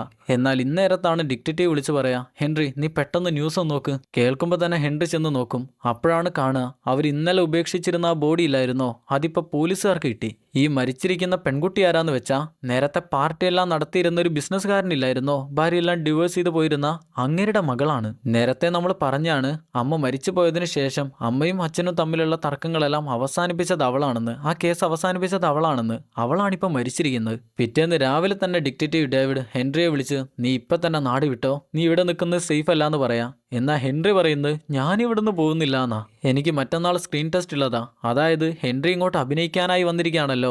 അപ്പോഴാണ് ഡേവിഡ് പറയാ, എടാ ഞാൻ പറയുന്നൊരു കാര്യം കേൾക്ക്, അവര് നിന്നെ സിനിമയിൽ അഭിനയിപ്പിക്കാനോ കയറ്റാനോ ഇറക്കാനോ ഒന്നും പോകുന്നില്ല. ഇതെല്ലാം വെറും ഒരു ഷോ ആണ്. നിന്നെ ഓഡീഷൻ ചെയ്തിരുന്ന മൊട്ടത്തലേന് ഒരു സിനിമ എടുക്കണം. അതിനായി അങ്ങേര് ഒരു ആക്ടറുടെ അടുത്ത് ചെന്ന് കാര്യം പറഞ്ഞപ്പോൾ അങ്ങേര് കുറച്ചധികം കാശാണ് ചോദിക്കുന്നത്. അഭിനയിക്കാനായി കുറച്ചധികം കാശ് ചോദിച്ചു. അതുകൊണ്ട് അങ്ങേരെ ഒഴിവാക്കി നിന്നെ ഈ സിനിമയിലേക്ക് സെലക്ട് ചെയ്ത പോലെ അങ്ങേര് നാട്ടുകാരുടെ മുന്നിലെല്ലാം കാണിച്ചുകൊണ്ടിരിക്കുകയാണ്. കുറച്ച് കഴിഞ്ഞാൽ ആ ആക്ടർ കാശ് കുറച്ച് ഈ സിനിമയിലേക്ക് അഭിനയിക്കാമെന്ന് തീരുമാനിക്കും, അല്ലെങ്കിൽ മറ്റാരേലും വരും. അപ്പം അവർ നിന്നെ ഒഴിവാക്കും. ഈ കാര്യം എനിക്ക് നേരത്തെ അറിയായിരുന്നു. പിന്നെ ഒരു കാര്യം കൂടെ, നിന്റെ കൂട്ടുകാരി ഷെറിയില്ലേ, അവളോട് ഞാൻ പറഞ്ഞു നീ ഒരു ഡിറ്റക്റ്റീവ് അല്ലെന്ന്. ഇത് കേൾക്കുമ്പോൾ ചിലപ്പോൾ നിനക്ക് എന്നെ ഒന്ന് അടിക്കാനൊക്കെ തോന്നും. പറഞ്ഞു കഴിഞ്ഞില്ല, അപ്പോഴേക്കൊരു ഒറ്റ അടി കിട്ടി. എന്തൊക്കെയായാലും ഹെൻറി നാട് വിടാമെന്ന് തന്നെ വിചാരിക്കും. പക്ഷേ ഷെറിയോട് എന്തേലും ഒരു വാക്കുകൂടെ പറഞ്ഞു പോകണമെന്നുണ്ട്. പക്ഷെ ഇനി അവൾ അവനോട് സംസാരിക്കില്ല. പക്ഷെ അതിനൊരു വഴിയുണ്ട്, ഷെറിയുടെ നമ്പർ കിട്ടിയാൽ മതി. അതുകൊണ്ട് തന്നെ ഷെറിയുടെ ഒരു കൂട്ടുകാരിയെ കാണാനാണ് ഹെൻറി ഇപ്പോൾ ചെല്ലുന്നത്. കൂട്ടുകാരി ഒരു എയർ ഹോസ്റ്റസ് ആണ്. അവളെ കാണാനായി നേരെ എയർപോർട്ടിലേക്കാണ് ചെല്ലുക. അങ്ങനെ അവളെ കണ്ട് അവളോട് ഷെറിയുടെ നമ്പർ ചോദിക്കുന്ന നേരം ഷെറിയുടെ നമ്പർ കാണുന്നില്ല. അപ്പോഴാണ് അവൾ പറയാ, ഷെറി ഏതെങ്കിലും പരസ്യത്തിലൊക്കെ അഭിനയിച്ചപ്പോൾ അതിലെന്തായിരുന്നു അവളുടെ പേര്, ആ പേരായിരിക്കാം അവൾ ടൈപ്പ് ചെയ്ത് വെച്ചിരിക്കുന്നത്. അങ്ങനെ എയിമസ് എന്നുള്ളൊരു പേര് ടൈപ്പ് ചെയ്യുമ്പോഴാണ് ഷെറിയുടെ നമ്പർ കിട്ടുക. എന്നാൽ ഈ എയിമസ് എന്നുള്ള പേര് ഹെൻറി ഇതിനു മുന്നേ കേട്ടിട്ടുണ്ട്. നമ്മുടെ ഡേവിഡ് ഡിറ്റക്റ്റീവിന് കുറച്ച് കാശ് അയച്ചു കൊടുത്ത് ആ കാട്ടിലെ വീട്ടിലെ കുറച്ച് ഫൂട്ടേജ് ഷൂട്ട് ചെയ്യണമെന്ന് പറഞ്ഞിരുന്ന ആളില്ലായിരുന്നോ, ആ ലേഡി ഇല്ലായിരുന്നോ, അതാണ് എയിമസ്. ഈ കാര്യം മനസ്സിലാവുന്ന ഹെൻറി അപ്പം തന്നെ ഡിറ്റക്റ്റീവിനെ വിളിച്ച് കാര്യം പറയും. ശരിക്കും മറ്റൊരു പേര് കൂടിയുണ്ട്, എയിമസ്. അവളുടെ ID കാർഡും ക്രെഡിറ്റ് കാർഡും അതെല്ലാം കൂടെ അവളുടെ അനിയത്തിയുടെ കയ്യിലായിരുന്നു. അപ്പോഴവളുടെ അനിയത്തിയാണ് നിങ്ങൾക്ക് ആ പണി തന്നിരിക്കുന്നത്, കാട്ടിലെ വീട്ടിലെ ഫൂട്ടേജ് ഷൂട്ട് ചെയ്യാൻ. ഇത് കേൾക്കുന്ന ഡിറ്റക്റ്റീവിന് ഇതെന്തൊക്കെയാ ഒന്നും മനസ്സിലാവില്ല. നേരത്തെ ഷെറി പറഞ്ഞിരുന്നല്ലോ അവളുടെ ക്രെഡിറ്റ് കാർഡിൽ നിന്ന് അവളുടെ അനിയത്തി ആർക്കോ കാശ് അയച്ചു കൊടുത്തെന്ന്. അതെന്തായാലും ഡിറ്റക്റ്റീവിനാണെന്നുള്ള കാര്യം അവർക്കിപ്പോൾ മനസ്സിലായി. പക്ഷെ എന്തിനാണ് ഡിറ്റക്റ്റീവിന് അവൾ ഈ പണി കൊടുത്തിരിക്കുന്നത്, എന്തുദ്ദേശമാണ് അവൾ അതിലൂടെ ഉദ്ദേശിക്കുന്നത്, അതൊന്നും അവർക്കറിയില്ല, അവർക്കാർക്കും അറിയില്ല. അവിടെ വെച്ച് ഹെൻറി നേരെ ചെല്ലുന്നത് ഷെറിയെ കാണാനാണ്. എന്നാൽ ഷെറിക്ക് അവനെ കാണാൻ പോലും താല്പര്യമല്ല. അവന്റെ മുഖം കാണുമ്പോൾ തന്നെ വാതിൽ വലിച്ചടയ്ക്കും. എന്നാൽ അവന്റെ വിരൽ അവിടെ കുടുങ്ങിപ്പോയിരുന്നു. അത് കട്ടായി താഴെ വീഴും. അവനാണേൽ വേദനിച്ച് അതൊന്ന് ഐസിലിട്ട് വെക്കുന്നു പറഞ്ഞ് പെട്ടെന്ന് തന്നെ ഹോസ്പിറ്റലിലേക്ക് ചെല്ലും. അങ്ങനെ വിരല് തുന്നിച്ചേർത്തു. അത് കഴിഞ്ഞ് ഷെറിയോട് ഇതുവരെ സംഭവിച്ചിരിക്കുന്ന കാര്യങ്ങളെല്ലാം പറഞ്ഞെടുക്കും. അങ്ങനെ ഷെറിയും എന്തോ ഒരു കാര്യം നിഗമനിച്ചങ്ങ് കൂട്ടും. ആ വീട്ടിൽ വെച്ച് നടക്കുന്ന, കാട്ടിലെ വീട്ടിൽ വെച്ച് നടക്കുന്ന എന്തോ ഒരു കാര്യം അവളുടെ അനിയത്തിക്ക് മനസ്സിലായിട്ടുണ്ട്. അതിനെക്കുറിച്ച് അവൾ പുറത്തെത്തിക്കാനായി ശ്രമിച്ചപ്പോൾ അവളെ ഷൂട്ട് ചെയ്താരോ കൊന്നു. അതാണിപ്പോൾ സംഭവിച്ചിരിക്കുന്നത്. എന്തായാലും ഇതിനെക്കുറിച്ച് കൂടുതൽ കാര്യങ്ങൾ മനസ്സിലാക്കാൻ ഷെറിയും ഹെൻറിയും ഡിറ്റക്റ്റീവും കൂടെ ഒരു ബാറിൽ വെച്ച് കണ്ടുമുട്ടാന്ന് ഉറപ്പിച്ചു. ഇനി എന്തൊക്കെ വന്നാലും ഈ കേസിനെ കുറിച്ച് അവസാനിപ്പിക്കാതെ ഞാൻ ഇവിടുന്ന് പോകില്ലെന്ന് ഹെൻറി ഉറപ്പിച്ചു കഴിഞ്ഞു. അങ്ങനെ ആ ബാറിലേക്ക് ചെല്ലുന്ന നേരം അവനെ കാത്തുകൊണ്ട് ഷെറി കാത്തു നിൽക്കുന്നുണ്ട്. ഷെറിയുടെ കയ്യിൽ ഒരു സിനിമയുടെ കാസറ്റ് കൂടെയുണ്ട്. പണ്ട് അവരുടെ നാട്ടിൽ വെച്ച് അവളുടെ ഇഷ്ട എഴുത്തുകാരനായിട്ടുള്ള ജോണി ഗോസ്മറിന്റെ നോവലിനെ അടിസ്ഥാനമാക്കി ഒരു സിനിമ ഷൂട്ട് ചെയ്തു എന്ന് പറഞ്ഞില്ലായിരുന്നോ? ആ സിനിമയിൽ അഭിനയിച്ച നായകനാണ് നമ്മളുടെ അച്ഛനെന്ന് ഷെറി അവളുടെ അനിയത്തിയോട് പറഞ്ഞിരുന്നത്. അതുകൊണ്ട് അവളുടെ അച്ഛനെക്കുറിച്ച് അവൾ അന്വേഷിക്കാനായി തുടങ്ങിയിട്ടുണ്ടെങ്കിൽ ഈ സിനിമ കണ്ടാണ് അവൾ ആദ്യം തുടങ്ങിയിട്ടുണ്ടാവുക. അങ്ങനെ കുറച്ചു നേരം കഴിഞ്ഞപ്പോഴേക്ക് ഡിറ്റക്റ്റീവ് കൂടെ എത്തി. അവർ 3 പേരും കൂടെ ആ CD പ്ലേ ചെയ്യും. എന്നാൽ ആ സിനിമയിൽ അഭിനയിച്ചിരിക്കുന്ന നായകനെ അവർ 3 പേരും ഇതിനു മുന്നേ എവിടെയോ വെച്ച് കണ്ടിട്ടുണ്ട്. ആ സിനിമയിൽ അങ്ങേർക്ക് യൗവനകാലമാണ്. പക്ഷെ അങ്ങേരെ എവിടെയോ വെച്ച് അവർ 3 പേരും കണ്ടിട്ടുണ്ട്. എന്നാൽ ചിന്തിച്ചു നോക്കുമ്പോഴാണ് മനസ്സിലാവുക ആ വലിയ പാർട്ടി വെച്ചിരുന്ന ബിസിനസ്സുകാരനില്ലായിരുന്നോ ഭാര്യയെല്ലാം ഡിവോഴ്സ് ചെയ്ത് പോയിരുന്ന അങ്ങേരാണത്. ഇപ്പോഴൊരു കാര്യം കൂടെ അവർക്ക് മനസ്സിലായി. ചെറുപ്പം മുതലേ അവളുടെ അനിയത്തി അവളുടെ അച്ഛനാണെന്ന് വിചാരിച്ചിരുന്ന നായകൻ ആ പാർട്ടി നടത്തിയിരുന്ന ബിസിനസ്സുകാരനാണ്. അങ്ങേരെ കണ്ടുപിടിക്കാനാണ് അനിയത്തി ഈ ലോസ് ആഞ്ചലസിലേക്ക് വന്നിരിക്കുന്നത് തന്നെ. ഈ സമയം ഡിക്റ്റേറ്റീവ് പറയും, എന്തായാലും ഇത്രയൊക്കെ ആയില്ലേ, പക്ഷെ എനിക്കിപ്പോൾ മറ്റൊരു ജോലിയുണ്ട്. ഒരു പാർക്കിൽ ഒരു പെൺകുട്ടിയെ ഫോളോ ചെയ്തു പോകണം. ഞാൻ എന്തായാലും അതിന് പോവാണ്. നിങ്ങൾ അബദ്ധമൊന്നും ചെയ്തു വെക്കരുതെന്നും പറഞ്ഞാണ് അങ്ങനെ പോവുക. എന്നാൽ ഹെൻറി പുറത്തിറങ്ങാനായി നിൽക്കുമ്പോഴാണ് ഒരു വലിയ വിക്രമനും മുത്തും വന്നുകൊണ്ട് ഹെൻറിയെ പിടിച്ച് മറ്റൊരു റൂമിലേക്ക് കൊണ്ടു ചെന്നിടുക. നിങ്ങളിപ്പോൾ മൂവർ സംഘമായല്ലേ, ഇനി മൂവർ സംഘം വേണ്ട, എല്ലാം തെറ്റിപ്പിരിഞ്ഞ് വീട്ടിലേക്ക് പോയി കിടന്നുറങ്ങുക. ഓക്കെ. കൂടെ തന്നെ അവന്റെ കൈ പിടിച്ചോണ്ട് അവന്റെ മുറിഞ്ഞ വിരലില്ലായിരുന്നോ അതവര് പിടിച്ചൊന്നുകൂടെ പറിച്ചെടുക്കും. ഹെൻറി ആണേൽ ആർത്ത് കരയാണ്. എന്തായാലും അവർ പോയി കഴിഞ്ഞപ്പോൾ തന്നെ ഷെറി ഓടി വന്ന് അവനെ എടുത്തോണ്ട് ഹോസ്പിറ്റലിലേക്ക് പോവാണ്. പക്ഷെ അവർക്ക് ഒരു കാര്യം കൂടെ അറിയാം, ഹെൻറിയെ വന്ന് അവർ ഉപദ്രവിച്ചിട്ടുണ്ടെങ്കിൽ അവർ ചെന്ന് ഡിക്റ്റേറ്റീവിനെ ഉപദ്രവിക്കും. അതെന്തായാലും ഉറപ്പാണ്. അങ്ങനെ അവർ ഹോസ്പിറ്റലിലായി പോയിക്കൊണ്ടിരിക്കുമ്പോഴാണ് വിക്രമനും മുത്തുവും കൂടെ കാറിൽ എങ്ങോട്ടോ പോകുന്ന കാണുക. നമ്മുടെ ടീമിന് ഉറപ്പാണ് അത് ഡിക്റ്റേറ്റീവിനെ പിടിക്കാനാണ് അവർ പോകുന്നത്. എന്നാൽ ഹെൻറി ഇപ്പോഴും ഹോസ്പിറ്റലിലേക്ക് പോകണമെന്ന് പറയുന്നുണ്ടെങ്കിലും ഷെറിയാണേൽ ഡിക്റ്റേറ്റീവിനെ രക്ഷിക്കാനായാണ് ശ്രമിക്കുന്നത്. വിക്രമനും മുത്തുവും കൂടെ ഏതോ ഒരു പാർക്കിലേക്കാണ് കാറ് കയറ്റിക്കൊണ്ട് പോകുന്നത്. തൊട്ടു പിന്നാലെ അവളും കാറ് വെച്ചോണ്ട് ആ പാർക്കിലേക്ക് ഇറങ്ങി പോവാണ്. കൂടെ ഹെൻറിയോട് പറയും, നീ പെട്ടെന്ന് തന്നെ ഹോസ്പിറ്റലിലേക്ക് പോകാൻ നോക്കിക്കോ, ഞാൻ ഇത് കഴിഞ്ഞിട്ടേ വരുന്നുള്ളൂ. പക്ഷെ സത്യം പറഞ്ഞാല് ലോസ് ആഞ്ചലസിൽ വന്നത് മുതൽ ഹെൻറിക്ക് ആകെ കൂടെ ശകുനാണ്. അതുകൊണ്ട് തന്നെ അവനിപ്പോൾ നിൽക്കാൻ പോലും പറ്റുന്നില്ല. അവനങ്ങനെ മയങ്ങി വീഴും. ഈ നേരം പാർക്കിലേക്ക് പോയ ഷെറി കാണുന്നത് ഏതോ ഒരു റോസ് മുടിക്കാരിയുടെ തൊട്ടു പിന്നാലെ ഡിക്റ്റേറ്റീവ് പോകുന്നതാണ്. ആ റോസ് മുടിക്കാരിയുടെ പേരെന്താണെന്നറിയോ? റോസി. അവിടെ തൊട്ടു മേലെയാണേല് ആ വിക്രമൻ കാത്തു നിൽക്കുന്നുണ്ട്. വിക്രമനും മുത്തും ഇല്ലേ, അതിലെ വിക്രമൻ കാത്തു നിൽക്കുന്നുണ്ട്. റോസിയാണേൽ അങ്ങേരോട് എന്തോ ഒന്ന് കണ്ണോട് കാണിക്കും. അതായത് ഇതിപ്പം നമ്മുടെ ഡിക്റ്റേറ്റീവിനിട്ടുള്ള എന്തോ ഒരു പണിയാണ്. അത് മനസ്സിലാവുന്ന അവള് പെട്ടെന്ന് തന്നെ അങ്ങോട്ട് ഓടിച്ചെല്ലും നേരം ഒട്ടും ചിന്തിക്കാതെയാണ് വിക്രമൻ വന്ന് അവളെ പിടിക്കുക. അവളാണേൽ രക്ഷപ്പെടാനായി ശ്രമിക്കുന്നുണ്ടെങ്കിലും അവൻ പെരുത്ത പിടിയാണ്. എന്നാൽ ഏത് പിടിയും വിടാനായി ഒരു മർമ്മമുണ്ടല്ലോ, അവൾ ആ മർമ്മത്തിൽ തന്നെ കൊടുക്കും. അവൻ അടിയും കൊണ്ട് താഴെ വീഴുന്നേരം അവളുടെ വക 2 കൂടെ കൊടുത്താണ് അവൾ പിന്നെ അവിടെ നിന്ന് ഓടുക. എന്നാൽ ഈ നേരം വിക്രമനിലെ മുത്തുവാണേൽ ആ കാറെടുത്ത് ഡിക്റ്റേറ്റീവിന്റെ തൊട്ടു പിന്നാലെ പോകുന്നുണ്ട്. ഷെറിയാണേൽ വെപ്രാളത്തിൽ ചാടിയോടി മറിഞ്ഞ് ഒരു മതില് ചാടും. അപ്പോഴാണ് ഗണ്ണ് താഴേക്ക് വീഴുന്നത്. അതാണെ പൊട്ടിയും ചെയ്തു. ഈ ശബ്ദം കേട്ട് തിരിഞ്ഞു നോക്കുന്ന ഡിക്റ്റേറ്റീവ് കാറ് വരുന്നാണ് കാണുക. അതുകൊണ്ട് ഇപ്പൊ കാറ് കൊണ്ടുള്ള ഇടി കിട്ടിയില്ല. എന്നാൽ അവൻ ഗണ്ണായി പുറത്തേക്ക് ഇറങ്ങുമ്പോഴാണ് അവിടെ കടയിലുണ്ടായിരുന്ന ചേട്ടൻ എന്താണ്ടാ എന്റെ ഏരിയയിൽ വന്ന് കളിക്കുന്നതെന്ന് ചോദിച്ചുകൊണ്ട് മുത്തുവിനെ ഷൂട്ട് ചെയ്ത് കൊന്നു കളയുന്നത്. ഇതിപ്പോ ഇങ്ങേരാണോ വലിയ പ്രാന്തനെന്നും വിചാരിച്ച് റോസിയും ഡിക്റ്റേറ്റീവും കൂടെ അവിടെ നിന്ന് ഓടി രക്ഷപ്പെടും. അങ്ങനെ ഓടി രക്ഷപ്പെട്ടു വരുന്ന റോസിയാണേൽ രക്ഷപ്പെടാനായി അവിടെ ഏതെങ്കിലും വണ്ടി ഉണ്ടോയെന്ന് നോക്കുന്നേരം നമ്മുടെ ഹെൻറി മയങ്ങിക്കിടക്കുന്ന കാറാണ് കാണുക. അതിലാണ് കീ ഇത് എടുത്തോളൂ എന്ന് പറഞ്ഞു വെച്ച പോലെ തന്നെ നിൽക്കുന്നുണ്ട്. അതുകൊണ്ട് അവൾ ആ കാറും എടുത്ത് അവിടുന്ന് രക്ഷപ്പെട്ടു. പിന്നെ കുറേ സമയം കഴിഞ്ഞ് കണ്ണു തുറക്കുന്ന ഹെൻറി കാണുന്നത് അവൻ ഏതോ ഒരു വീടിന്റെ മുന്നിൽ നിൽക്കുന്ന. ആ വീടിനകത്തേ കയറി ഹലോ ഇവിടെ ആരെങ്കിലും ഉണ്ടോ എന്ന് ചോദിക്കുന്നുണ്ടെങ്കിലും അവിടെ ആരുമില്ല. ശബ്ദമെല്ലാം ഉണ്ടാക്കി, എന്നാൽ ആ വീട്ടിൽ ആരുമില്ല. പെട്ടെന്നാണ് 2 പേര് അകത്തേ കയറി വരുന്ന ശബ്ദം. ഹെൻറി വേഗം തന്നെ അവിടെ ഉണ്ടായിരുന്ന കട്ടിലിനടിയിൽ കിടക്കും. റോസിയും റോസിയുടെ കൂടെ തന്നെ ആ വിക്രമനുമാണ് വന്നിരിക്കുന്നത്. റോസി, നീ ഓക്കെ അല്ലേ? എന്തായാലും ബോസ് പറഞ്ഞ പോലെയാണ് ഇപ്പൊ കാര്യങ്ങളെല്ലാം നടക്കുന്നത്. നീ ഇവിടെ ഇരിക്കുന്നും പറഞ്ഞ് റോസി അവിടെ ഇരുത്തും. പിന്നെ 2 വെടിയൊച്ചയാണ് കേൾക്കുന്നത്. റോസിയാണ് താഴേക്ക് വീഴുക. അവള് നമ്മുടെ പയ്യനെ കണ്ടിട്ടുണ്ടെങ്കിലും പയ്യൻ അവളുടെ വായ പൊത്തി പിടിക്കും. ചുണ്ടിലേക്ക് വിരൽ വെക്കും, ശബ്ദം ഉണ്ടാക്കല്ലേ എന്ന് കാണിച്ചോണ്ട്. വിക്രമനാണേലും റൂമിൽ നിന്ന് പുറത്തേക്ക് ഇറങ്ങിപ്പോകുന്ന തക്കം നോക്കി മെല്ലെ ഹെൻറി പുറത്തേക്ക് എഴുന്നേറ്റ് വരും. എന്നാൽ അപ്പോഴാണ് റോസിയുടെ ബോഡി എടുക്കാനായി വിക്രമൻ വീണ്ടും അകത്തേക്ക് കയറി വരുന്നത്. ഹെൻറി അനങ്ങില്ല. എന്നാൽ വിക്രമൻ കണ്ടു. ഹലോ, നിങ്ങളെ ഞാൻ വീട്ടിലേക്ക് പറഞ്ഞയച്ചല്ലായിരുന്നോ? നിങ്ങൾ പിന്നെ ഇങ്ങോട്ട് തന്നെ വന്നോ? കയ്യിൽ എൻ്റെ ഗണ്ണൊക്കെ പിടിച്ചിട്ടുണ്ടല്ലോ, ഷൂട്ട് ചെയ്യാനൊക്കെ അറിയോ? എന്നാൽ ഹെൻറി ഒന്നും നോക്കാതെ അവനെ അങ്ങ് ഷൂട്ട് ചെയ്ത് കൊന്നുകളയും. പടപടാന്ന് ഷൂട്ട് ചെയ്ത് കൊന്നുകളയും. ഇനി റോസിയെ നോക്കിയിട്ടും കാര്യമില്ല, അവള് മരിച്ചു കഴിഞ്ഞു. ഹെൻറിയുടെ വിരലാണേല് ഊരിപ്പോയി കിടക്കാണല്ലോ. അവൻ പെട്ടെന്ന് തന്നെ വിരല് അവിടെ ഉണ്ടായിരുന്ന ഐസിൽ വെക്കും.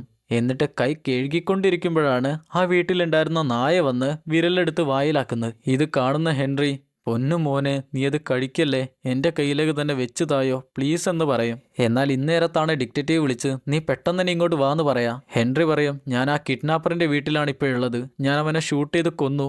എൻ്റെ ഫിംഗർ പ്രിന്റ് ആണേല് ഇവിടുത്തെ പട്ടിയെടുത്ത് വായിൽ വെച്ചിരിക്കുക. എന്നാൽ നീ ഒന്നും നോക്കണ്ട, അതിനെ ഷൂട്ട് ചെയ്ത് കൊന്ന് അതും എടുത്തോണ്ട് ഇങ്ങ് പോരെന്ന് പറയുമ്പോഴേക്ക് ആ വിരലത് വായലാക്കി. ഹെൻറിക്കാണേല് വിക്രമനെ കൊന്നതിൽ നല്ല വിഷമമുണ്ട്. പക്ഷെ വിക്രമനാണേല് ആ റോസിയെ കൊന്നത് നമ്മുടെ ഹെൻറി ആണെന്നുള്ള പേരിലാണ് വരുത്താനായി ശ്രമിച്ചിരുന്നത്. അതുകൊണ്ട് ഡിറ്റക്റ്റീവ് ഡേവിഡ് പറയും, നീ വിഷമിക്കല്ലേ, നീ കാര്യക്കല്ലേ, പെട്ടെന്ന് നീ ഇങ്ങോട്ട് വാ, ബാക്കി ഞാൻ പറഞ്ഞുതരാം. അങ്ങനെ ഇപ്പൊ അടുത്ത ദിവസമായി ഇപ്പൊ സംഭവിച്ചിരിക്കുന്ന കാര്യങ്ങളെക്കുറിച്ചെല്ലാം ന്യൂസിൽ വന്നിട്ടുണ്ട്. ഷെറിയുടെ അനിയത്തിക്ക് എന്തായിരിക്കാം സംഭവിച്ചതെന്നും അവർക്ക് ഏറെക്കുറെ മനസ്സിലായി. അതായത് അനിയത്തി ഈ നാട്ടിലേക്ക് അവളുടെ അച്ഛനെ തെരഞ്ഞു വന്നപ്പോൾ ഈ നാട്ടില് ഇതുപോലെ ഒരു കൊലപാതകം നടക്കാൻ പോവുകയാണെന്നുള്ള കാര്യം അവൾക്ക് മനസ്സിലായി. അതുകൊണ്ട് തന്നെ ആ കൊലപാതകം നടക്കാതിരിക്കാൻ ചേച്ചിയുടെ കാർഡ് മോഷ്ടിച്ച് അതിൽ നിന്ന് $2000 നമ്മുടെ ഡിറ്റക്റ്റീവിന് അയച്ചു കൊടുത്ത് ഈ ഒരു കൊലപാതകം നടക്കാതിരിക്കാനായുള്ള പരിപാടിയെല്ലാം ചെയ്തു വെച്ചു. പക്ഷെ അവൾക്ക് ഭാഗ്യമില്ലാത്തതുകൊണ്ട് ഈ കൊലയാളികളെല്ലാം കാര്യങ്ങൾ മനസ്സിലാക്കി അങ്ങനെ വന്ന് അവളെ ഷൂട്ട് ചെയ്ത് കൊന്നുകളയാണ് ചെയ്തത്. ചുരുക്കി പറഞ്ഞാല് ഷെറിയുടെ ഏറ്റവും ഇഷ്ടപ്പെട്ട എഴുത്തുകാരനില്ലായിരുന്നോ ജോണി ഗോസ്മർ, അങ്ങേരുടെ നോവൽസിൽ സംഭവിക്കുന്ന പോലെയുള്ള കാര്യങ്ങളാണ് ഇവിടെയും സംഭവിച്ചിരിക്കുന്നത്.